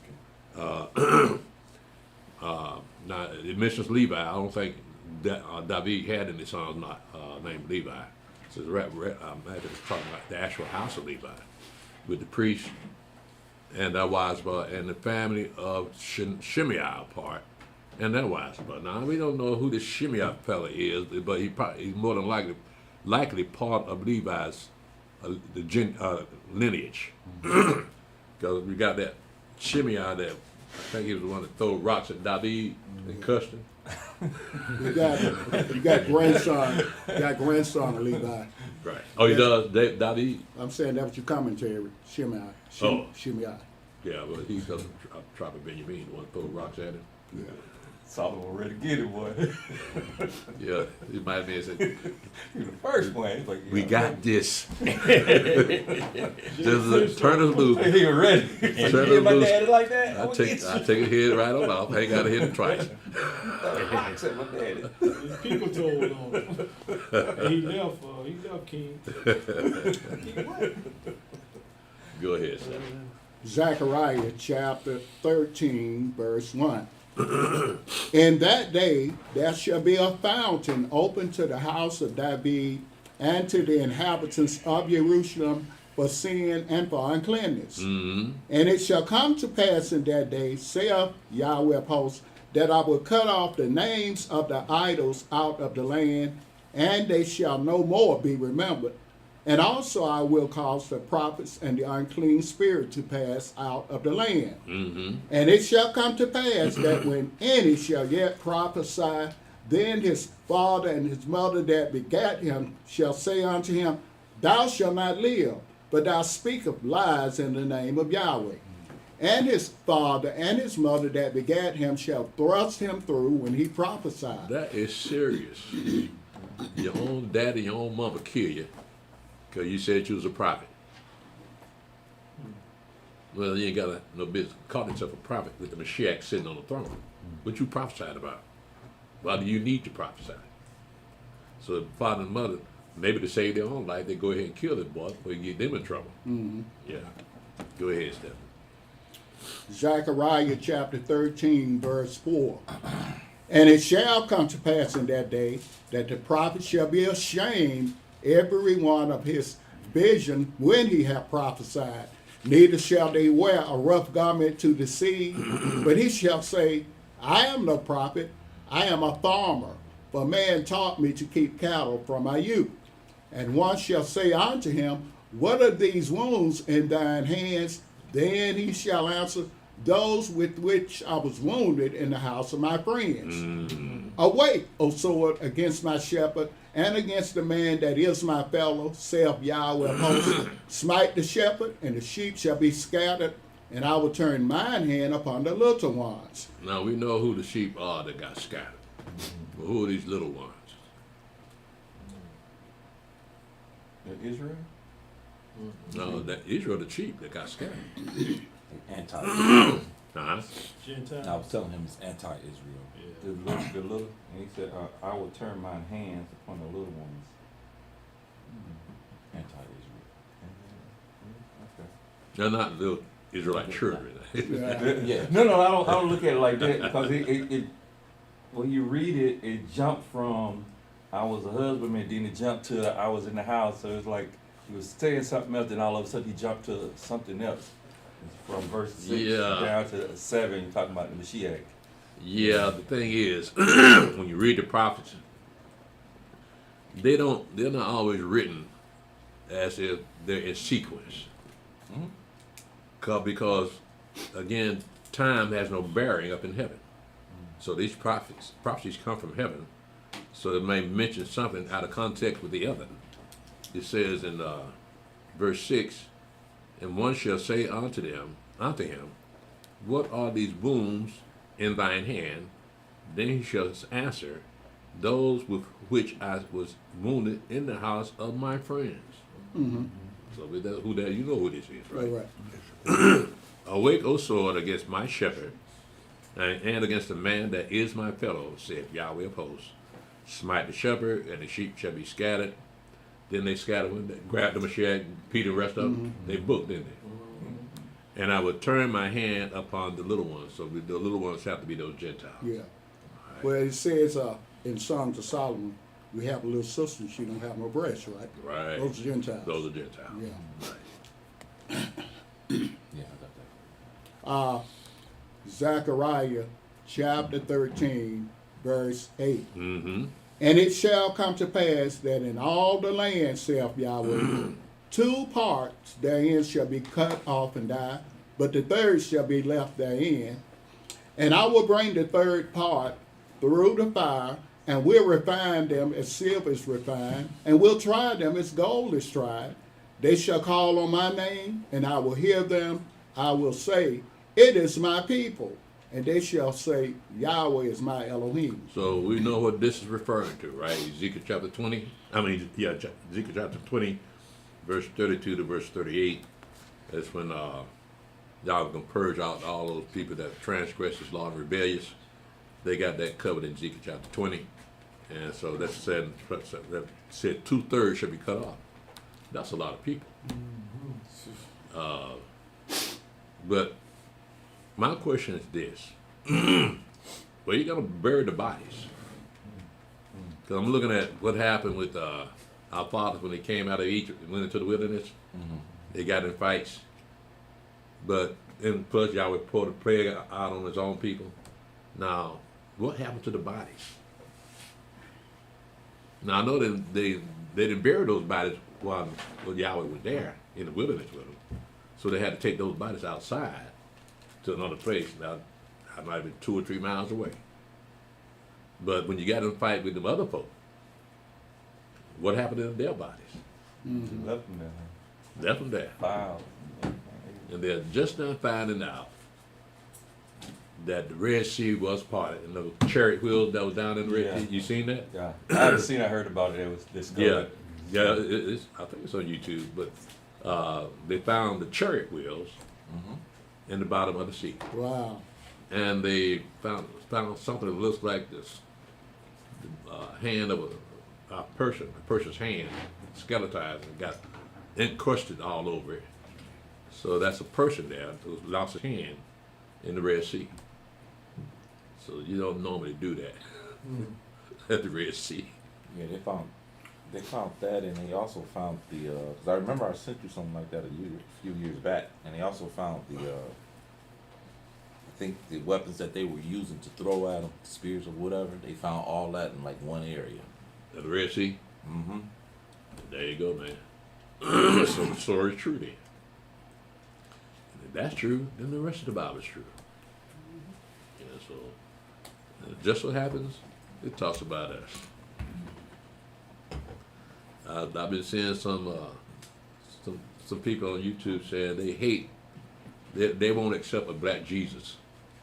These are white people. They will never accept a black Jesus. Me neither. Right. Black Jesus. Yeah, ain't no such thing. Black folk want to be black so bad, but what good is that? They gonna lock him up. Yeah, you know that thing is ingrained. I remember Elder Yaakov was up at McDonald's, him and my dad and all the older guys used to go at McDonald's talk. So this one guy said, y'all watch me, I'm gonna do something. So he took a picture of Caesar Borgia, picture of Jesus Christ, right? And he was at the door, and all them little kids coming in when they got out of school at McDonald's. He said, who is this? That's Jesus. That's Jesus. That's Jesus Christ. Mm-hmm. Now, we had a picture of a brother. They wouldn't acknowledge that with little kids, our children, and even our grown-ups. Yeah, well, I'd probably say that's Ned, whatever you were. Ned the wino. Ned the wino. That look like Ned the wino. Y'all know that's who that Red is. eyes. Wow, man. Good. Ned stayed drunk. Huh? Ned stayed drunk. Yeah, I've been part of my family. yeah. Got alcoholics on both sides. No, well, most of us can say that. my family, my uncles and my dad and my uncles, when they get together, I don't think they have any liquor in the liquor stores left. Drunk all over. Yeah, it's the same way. Yeah, go ahead, Steph. Zechariah chapter 14, verse 1. Mm-hmm. Behold, the day of Yahweh cometh, and our spoils shall be divided in the midst of thee. Whenever you see the phrase the day of Yahweh, that means judgment. Go ahead, verse 7. Read that verse again. Behold, the day of Yahweh cometh, and our spoils shall be divided in the midst of thee. Uh-huh. For I will gather all nations against Jerusalem to battle, and the city shall be taken, and the houses rifled, and the women ravished, and half of the city shall go forth into captivity, and the residue of the people shall not be cut off from the city. Then shall the Adonai go forth and fight against those nations as when he fought in the day of battle. It said the women are going to be ravished. I doubt it. They're talking about black women. No. Israelite women. I don't think they meant that. I cannot see one of our women just standing there taking that crap. No. They got a fight on their hand that day. They're gonna wish, man, why did I get up? I could have been in bed still asleep. You know, Elder, it's the same, but it's on topic, but it's off topic, because I thought about you when you said that, when those Epstein files came out, and they said You thought about me when the Epstein file came out? No. What the hell is that to say, man? You didn't let me finish. Let me call Whoopi. Whoopi, look, I know what you feel like. They were saying how he was racist. He didn't like black people, and I guess when they had those women, he said he didn't want no niggas, Right. no black girls, because they gonna be problems. Right. That's right. Man, trying to have a good time, man. I ain't fight for his life. Try to take one of them sisters, man, like you said, she'll take that knee and hit you in between your legs. She'll disable you. Yeah, well, Right. one of the sure things to be careful of is when she starts taking off her shoes. Oh, yeah. Oh, yeah. It's on, man. Yeah, you too. Yeah. And she'd take her time doing it, too. Right there in front of you. You know, one of the Gentiles did that to a sister like about a year ago. She was delivering or something, and the guy tried to rape her. She put that whoop stick on him, boy. She was beating it, but I think she was Muslim or something, because she had, She was it was on Muslim. news, and the white dude attacked her and was trying to force himself on her. She started whooping the boy. They had a, I don't know if y'all remember that, it was like last year, up in Kennesaw. People underestimate women, man. He thought she was small because she was small. That's just to put a whooping on her. Them people like that, those short people, they the meanest people in the world. Yeah, my brother was like that, bro. Yeah, About 5'8", 5'9". He wasn't scared of nothing. yeah. You know, the video we looked at, that brother slapped that sister, and she grabbed him by the hair and slung him, threw him over her shoulder, and she beat him down, boy. He like, bro, you hit the wrong one that day. Yeah, some of them, yeah. Yeah, well, when I see him in the street, I just walk past him. I don't even look at him. Go. They catch me looking at him, feel threatened. I have to just do something about me, man. Go ahead, Brother Stanton. Zechariah chapter 14, verse 3. Then shall the Adonai go forth and fight against those nations as when he fought in the day of battle. Uh-huh. And his feet shall stand in that day upon the Mount of Olives, which is before Jerusalem on the east. And the Mount of Olives shall cleave in the midst thereof toward the east and toward the west. And there shall be a very great valley, and half of the mountain shall remove toward the north, and half of it toward the south. And you shall flee to the valley of the mountains. But the valley of the mountains shall reach unto Azal. Yea, you shall flee, like as you fled from before the earthquake in the days of Uzziah king of Yehudah. And the Adonai my Elohim shall come, and Yahweh my Elohim shall come, and all the saints with thee. And it shall come to pass in that day that the light shall not be clear nor dark, but it shall be one day which shall be known to Yahweh, not day nor night. But it shall come to pass that at evening time it shall be light.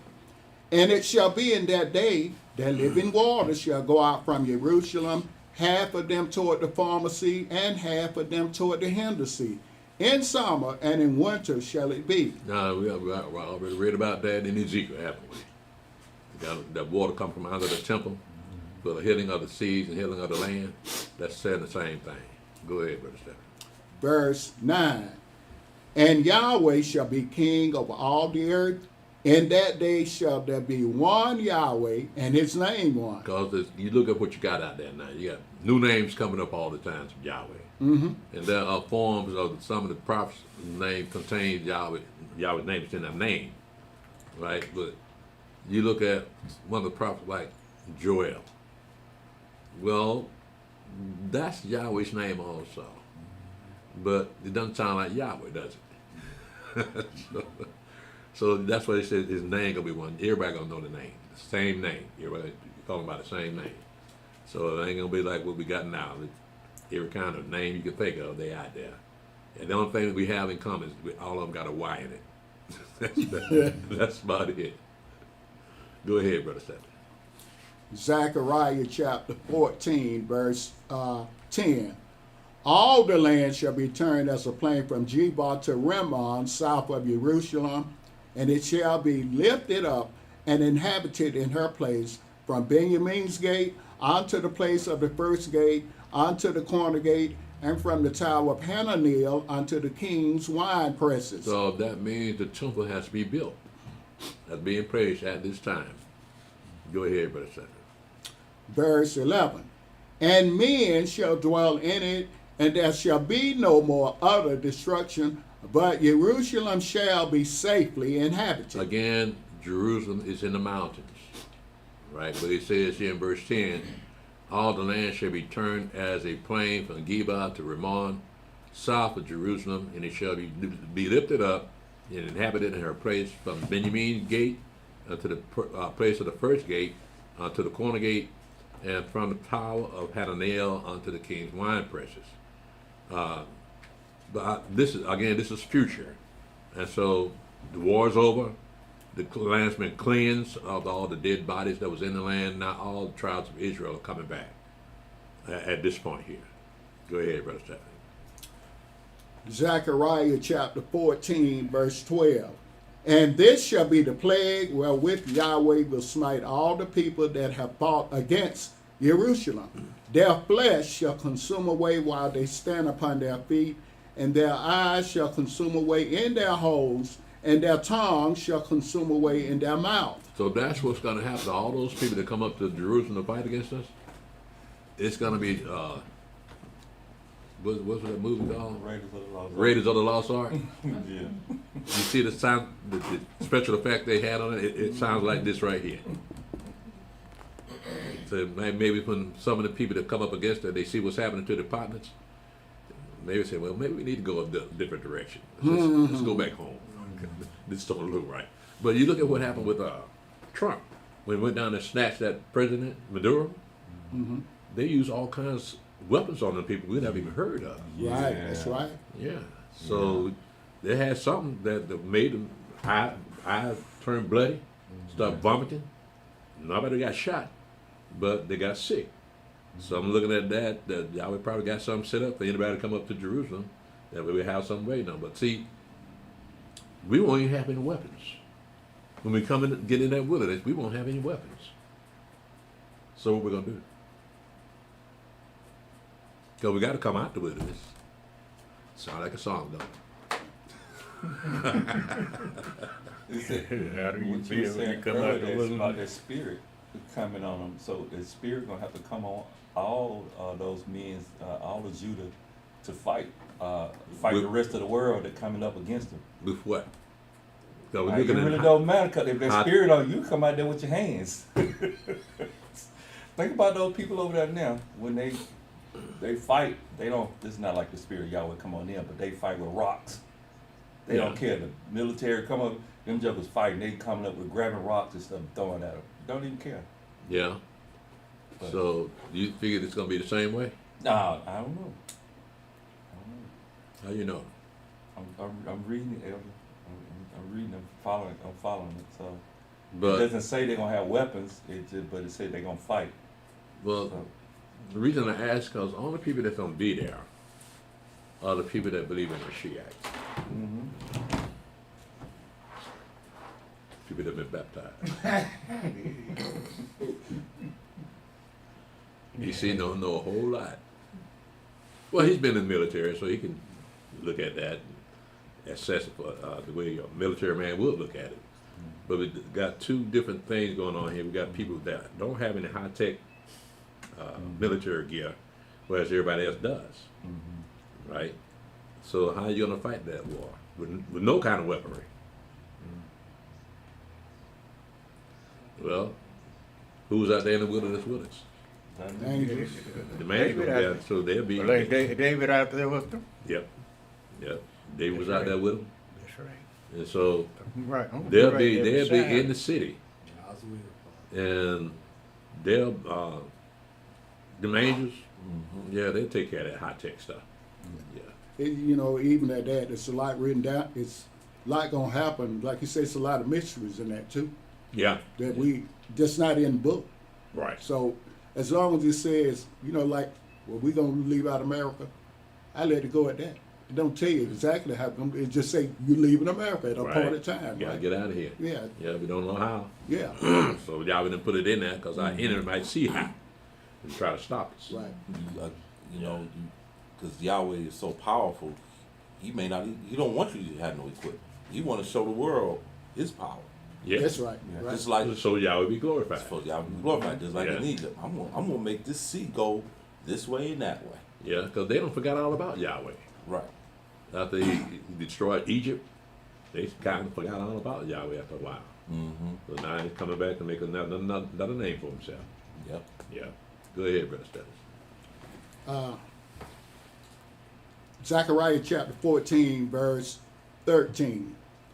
And it shall come to pass in that day that a great tumult from Yahweh shall be among them, and they shall lay hold every one on the hand of his neighbor, and his hand shall rise up against the hand of his neighbor. They're doing this and don't know why.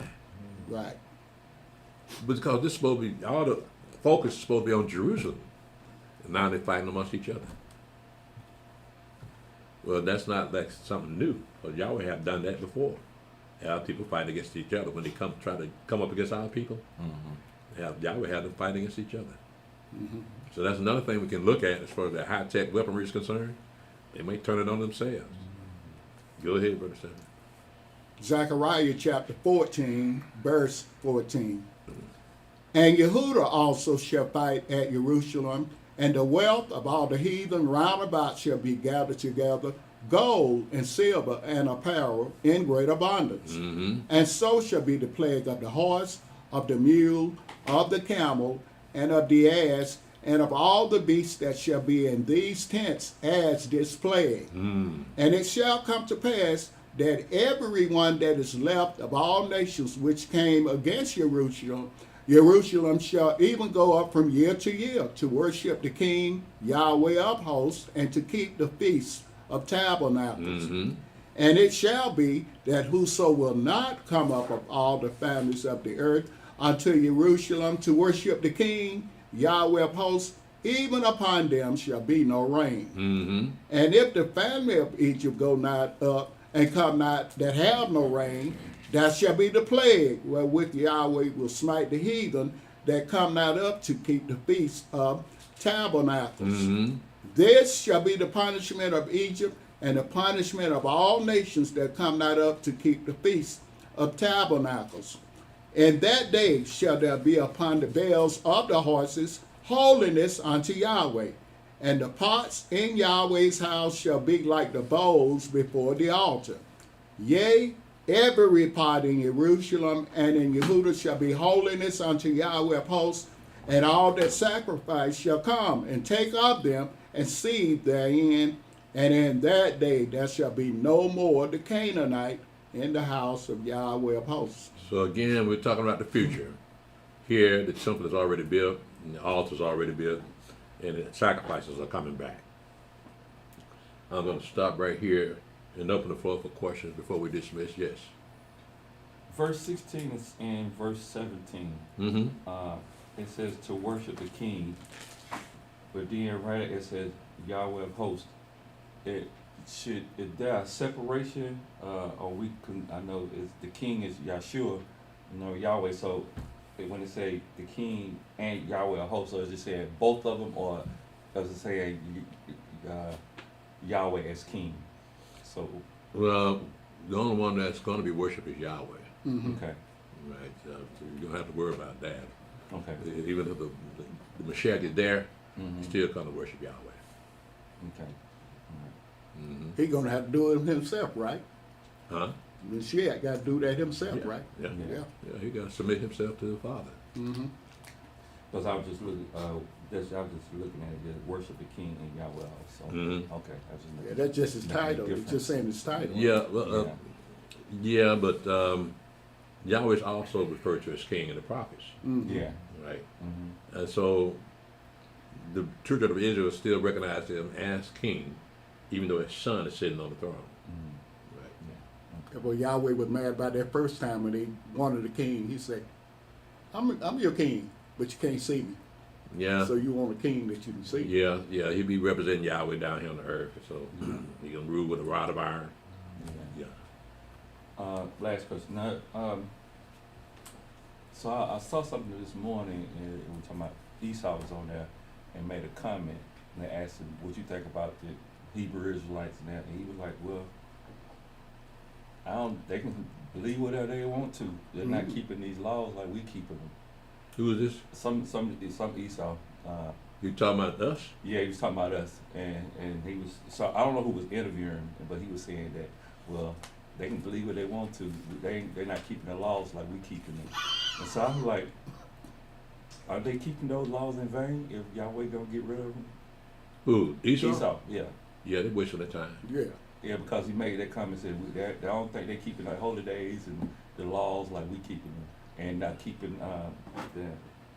No, we don't. the dietary laws.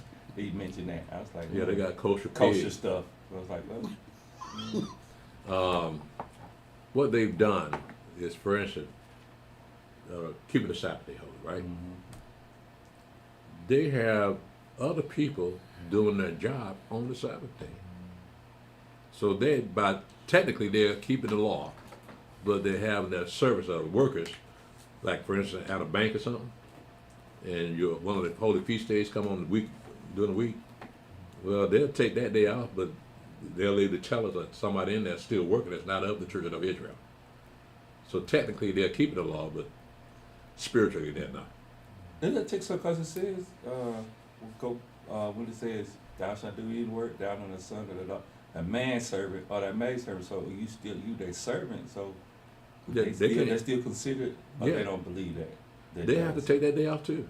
They're supposed to take it out too, Yeah. right? Uh-huh. So if they Cal don't gotta take it off, so if they don't take it out, you still breaking the law, Right. because you over them, Right. and you got them to work, Right, even though you're not doing it. right, right. So they want to say if they're not keeping the law like we keep it, Yeah, there's something wrong, right? yeah.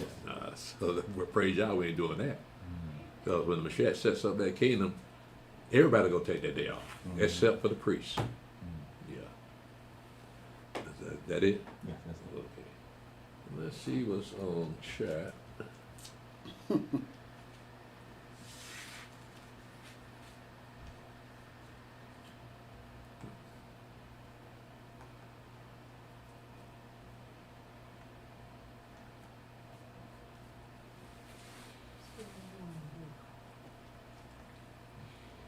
I have on YouTube, Brother Alahayim, Ben Yasharada, on YouTube.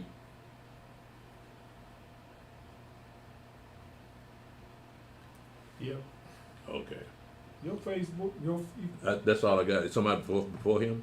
no, my Facebook just went out. Your Facebook up? YouTube. But yeah, he's I first. have Brother Abraham on Facebook. No, no. I just went down. Says video will be available shortly. Okay. Yeah. I don't know what they doing. Okay, you go ahead. Okay, Shalom, Brother Alahayim. Shalom, Brother Abraham. Shalom, Brother Alahayim, Ben Yasharala, and Sister Malaka.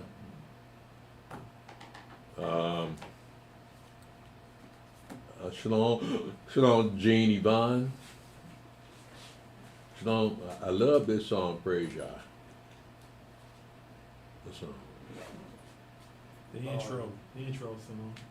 Huh? The intro song that comes. Oh, the intro. Yeah. Forgot we had that. The elder said something too about that sounds like a song. Coming out the wilderness. Oh yeah. Oh yeah, that might be what she's talking about. Okay, come out the wilderness. I love that song too. Shalom Yahweh song. Shalom Brother Eliyahu. Shalom Brother Mick Anderson. Shalom Brother Gregory Rucker. Shalom Elder Eleazar and Sister Akaya. Shalom Susie Garman. Shalom Brother Yaakov Ben Israel. Shalom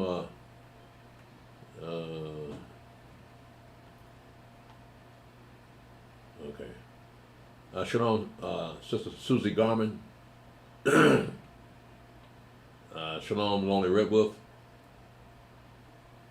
Shalom somebody named Bertha Harris on here. She's on YouTube.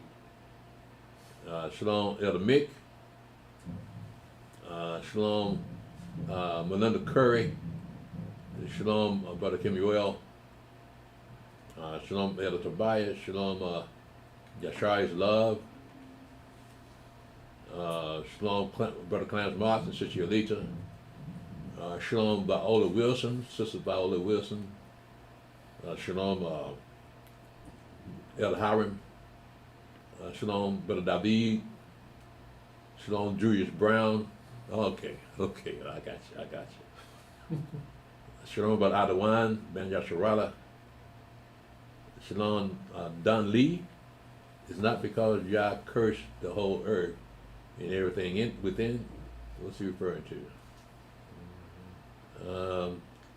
While we up here, Brother Dunley, you might want to elaborate a little bit more about that because it might be part of a conversation that we don't recall having. But if we did it, which might enlighten us a little bit more. Shalom Shabayan Yasharala Elder. Shalom Ronald Young. Where's Yahweh? Yahweh's in heaven. Shalom Ronald Young. Say, where's Yahweh? Shalom Brother Abraham. Elder, in Zechariah 10:3 and 4, you mentioned that the translators used the word corner, but it should have been cornerstone. Could you tell me who that is, please? Let's go to 1 Peter.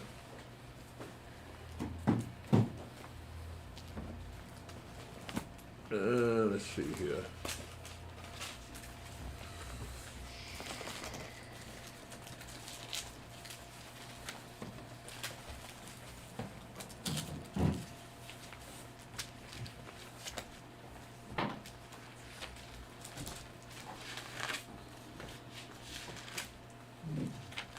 Brother Stephen picked this up in 1 Peter chapter 2, verse 1 to verse 6. We're going to see who this cornerstone is.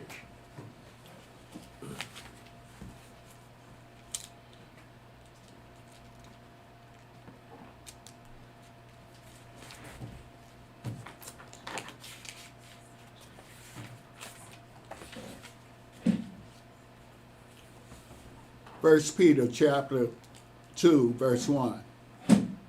Wherefore, laying aside all malice and all guile and hypocrisies and envies and all evil speakings, as newborn babes, desire the sincere milk of the word, that you may grow thereby. If so be you have tasted that the Adonai is gracious, to whom coming as unto a living stone, disallowed indeed of men, but chosen of Elohim and precious.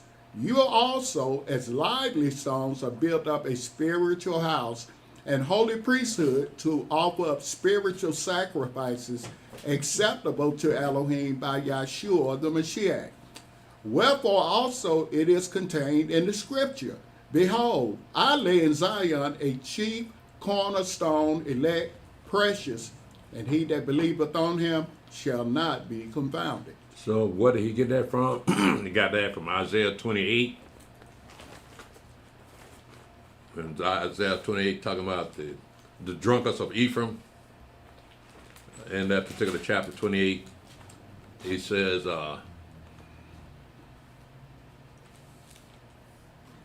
And for instance, in verse 14 and 15, look what he's saying here. Wherefore, hear the word of Yahweh, ye scornful men that rule this people which is in Jerusalem.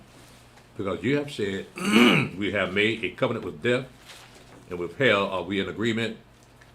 When the overflowing scourge shall pass through, it shall not come unto me. But we have made lies our refuge, and under falsehood have we hid ourselves. Therefore, thus saith the Adonai Elohim, behold, I lay in Zion for a foundation a stone, a tried stone, and a precious cornerstone, a pure foundation. He that believeth shall not make haste. Okay, so again, that's what Peter's quoting there. So that cornerstone is the Mashiach. Shalom, Brother Roosevelt. Shalom. Yah is our righteousness. Okay, Shalom, Yah is our righteousness. We are the original people, also known as American Indians. Oh, this one you talking about? On the America's land and territory since the beginning of time, and originally with woolly hair. Can you prove that to me? Can you show me what is written down there? Because that should have been big news for everybody if you were the original people on the earth. Because in our book, it doesn't say you are. If you were, then you got washed away with the flood. Wicked men curse the earth, not the creator. Oh, he got a lot to say, huh? That was the last one. You blocked him? Fell on him? Nah, he got quiet, so I let him Okay. stick around and listen. And to the truth.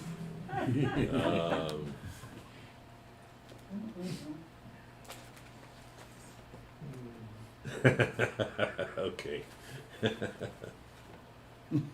Shalom. I believe they're called the Messiah. Who's this? The R.W. Lucas. Shalom. Shalom, Morning Chris. Shalom, Neil the P. Shalom, Brother Abraham. Elder, in Zechariah 10, 3 and 4, you were saying the translator used the wrong word for corner. What should that be? And if I'm not mistaken, you asked who it was to explain. I think I just did. Shalom, Brother Hanak ben Israel. No. Good enough. That's probably won't come back. We'll be seeing with people like us, man. Shalom, Q-Real. Shalom, who wants to know? Good morning, sir, elder, yourself, and NCSI brothers and sisters. Shalom. Shalom, Brother Malachi. Shalom, Sister Tamikia. Israel. Shalom, who wants to know? Elder, yourself. The so-called black African American of the tribe of Judah, or the tribe of Judah scattered throughout the earth. The main tribe of Judah is here in America and in the islands and in Brazil also. Because when you go back in history, you see that we got ran out of the land of Israel. We ended up in the land of Africa, and we started our own kingdom. We called it the Kingdom of Judah. But the other people called it Weda. We called it Weda. So again, the bulk of Judah is over here in America, but it wouldn't surprise me if there was some still scattered in other places, especially when you look at Africa. You got Judah down there too. So when that slave trade, it was held on both sides of Africa, on the east side and on the west side. So it wouldn't. And then you look at some of the original people like the Chinese. You got some black Chinese. You got woolly hair. And I think ain't some up there in the Philippines. Oh, I keep saying Philippines. I think Walt said something about that. Yeah, Yeah, you see some of them. they're up in the Philippines, ain't they? Yeah. Yeah, so yeah, we kind of scattered out our brother who wants to know. India too. Huh? India too. India? Yeah, you see a lot of us mixed in over there, the darker Didn't you? They like fair skin. So us darker, they consider the darker ones. They don't like them too much. They want them. They stay them off to so you working too much. They consider you poor. If you light skin, kind of whitish looking Indians, those are In ones other they words, like. look like white folk over here. Yeah, That's why they got what they call Bollywood. yeah. Yeah. Didn't you say something? I don't know why I'm quoting you right, but we got people over in India. They call them untouchables or something. Something you may. Yeah, that's just a caste system. Oh. There's- Okay. yeah, there you go. Yeah. I know. I remember you mentioned that about several times. Yeah, they're trying to cut that out, but I think some of it's still around. Oh, okay. Yeah.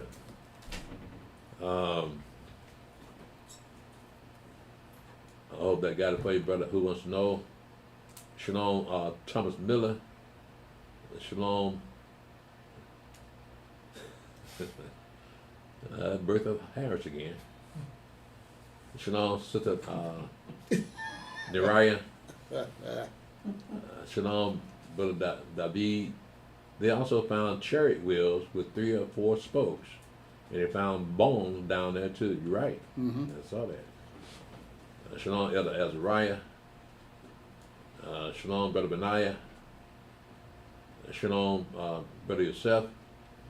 Shalom, Brother Jerry Porter. Shalom, Elder, what are your feast dates for this year? They're your feast days too, Brother Jerry.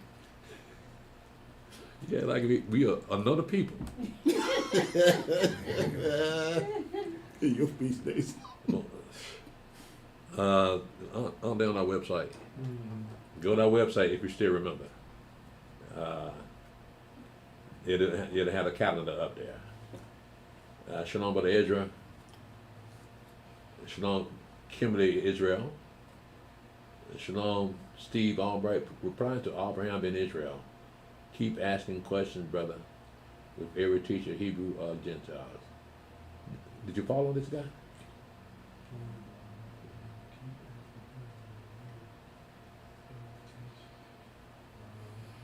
That one slipped by, huh? He came on late. Well, you know what?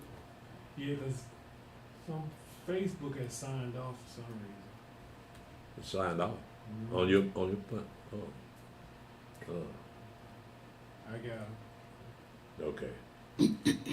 Well, I know Brother Abraham know better than listen to somebody like this. Shalom, Brother Alahayim, Ben Yasharala, great class, praise Yah. Shalom, Elder Hezekiah, Shalom family, Shalom Elder Priest, yourself, and into your family, thanks, great class, praise Yah. I don't have anybody after that. That's it. All right, then. Well, we're going to go ahead and close it out.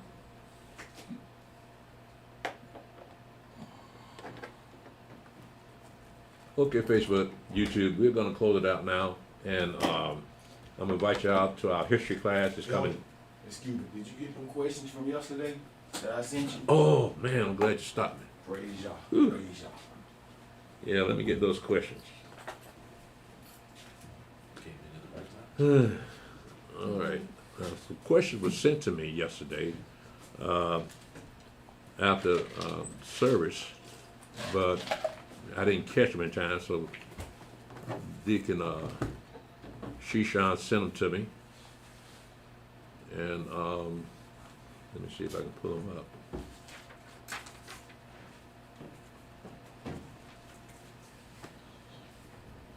Okay. Okay.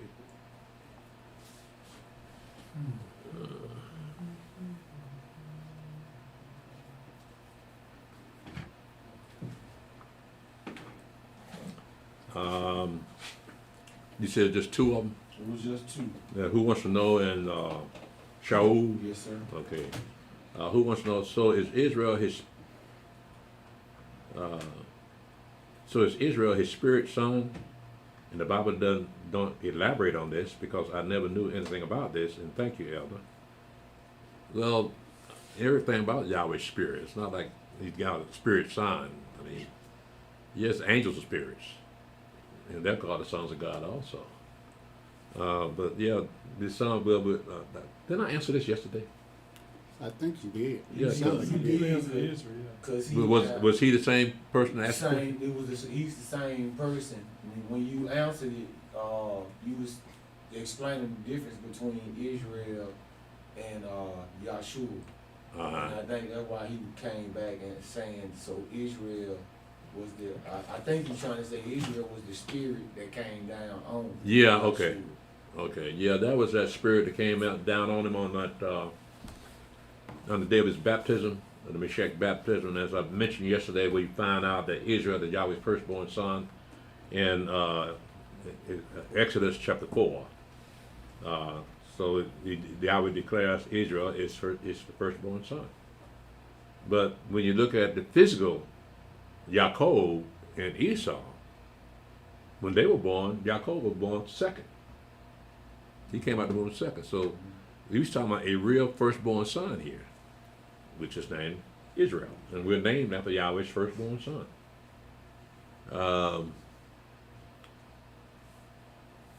Okay, and Shalom in Israel says that in Isaiah 49, and verse 7, let's see here. It says, "Thus saith Yahweh, the Redeemer of Israel, and his Holy One, to whom man despises, to him whom the nation abhorreth, to his servant of rulers." Now, it's talking about the Mashiach. It's not talking about Yahweh. Because if the nations abhor him, if man despises him, there must be someone that he can see. Right. You can't see Yahweh. So it's not talking about Yahweh. It's talking about he that represented Yahweh in the earth, that Yahweh's only begotten son, Yahshua HaMashiach. That's who that verse is referring to. That's why I mentioned that verse in particular, to show you the combination of the Mashiach and Israel, which justifies us believing that when at his baptism, the spirit that came down and dwelt upon him like a dove, and a voice from heaven saying, "Behold, this is my son whom I'm well pleased." Right? Well, that was Yahweh's firstborn son that came and dwelt on him at his baptism. His name is Israel. But you never hear Israel talking except for this one time in chapter 49. But the rest of it is all Yahweh, and later on it's all the Mashiach. But this is the only time you hear Israel himself talking. But look how he describes his firstborn son. He says in verse 1, "Listen, O eyes, unto me, and hearken, you people from far. Yahweh has called me from the womb. From the bowels of my mother have he made mention of my name." Now again, you know that there is no mother up in heaven.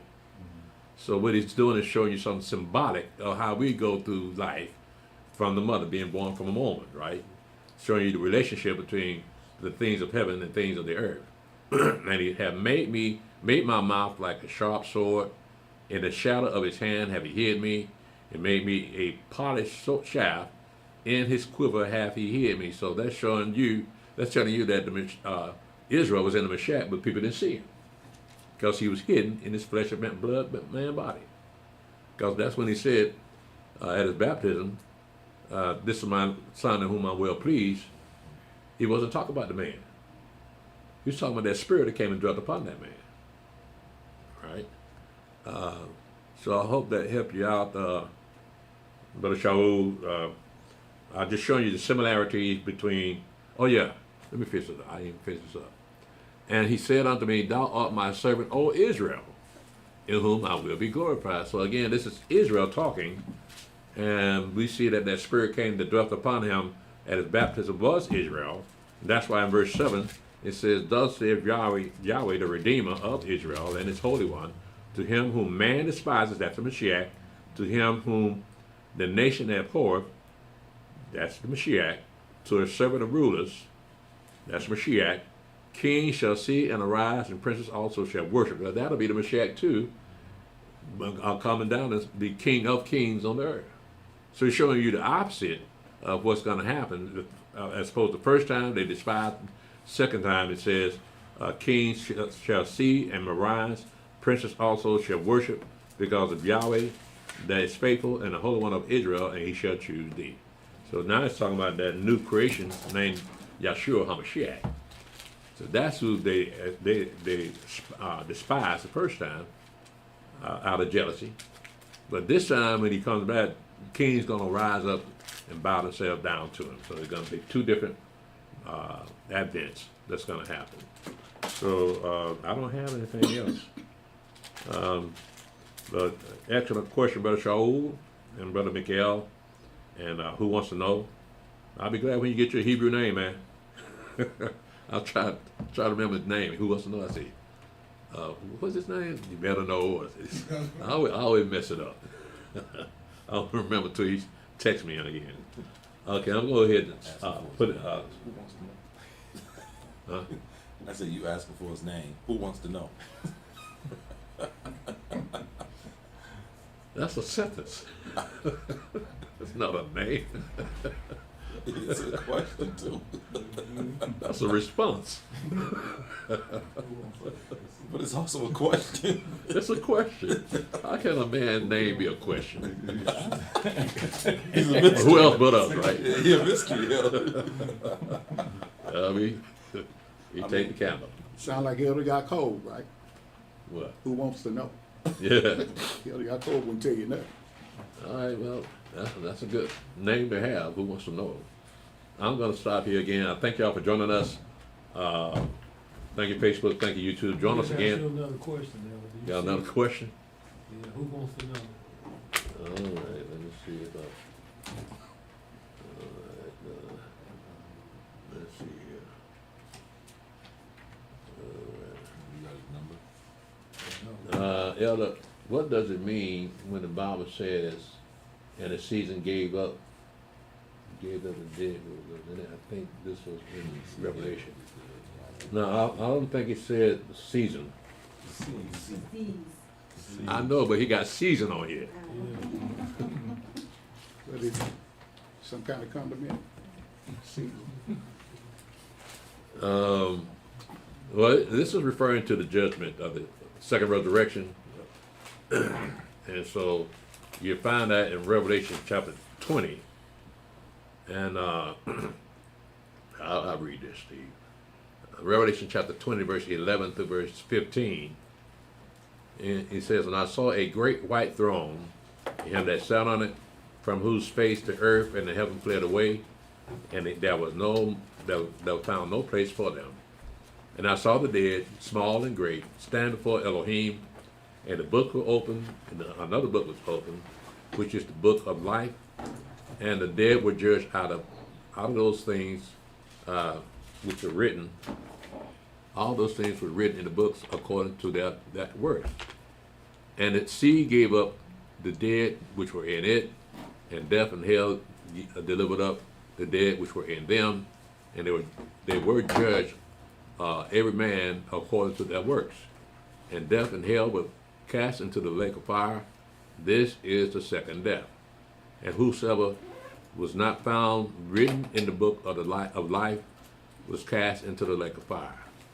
So yeah, that would be after the 1,000 years of the Mashiach reign on this earth, and so he will be at the end of that 1,000 years. That's when all the people that died that wasn't resurrected on the first resurrection will be resurrected in the second resurrection, and they're going to face that great white throne of judgment and be thrown into the lake of fire.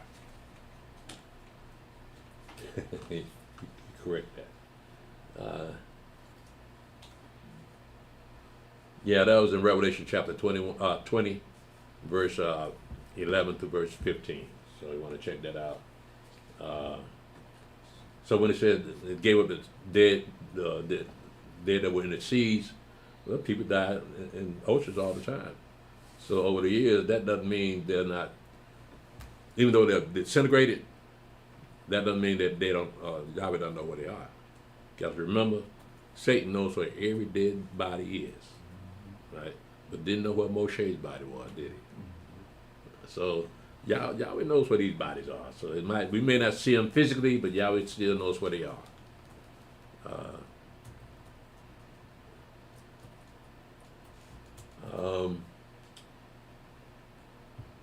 Yeah, okay. So I'm gonna go ahead and shut it down. I'm not gonna give you 5 seconds. I'm gonna hurry up and get out of here. Y'all let a brother rest. like that Day of Atonement about 3-4 years ago. They were so hungry they kept you on the line. And Yeah, bro. You know what? I thought about that too because it's gonna fall again.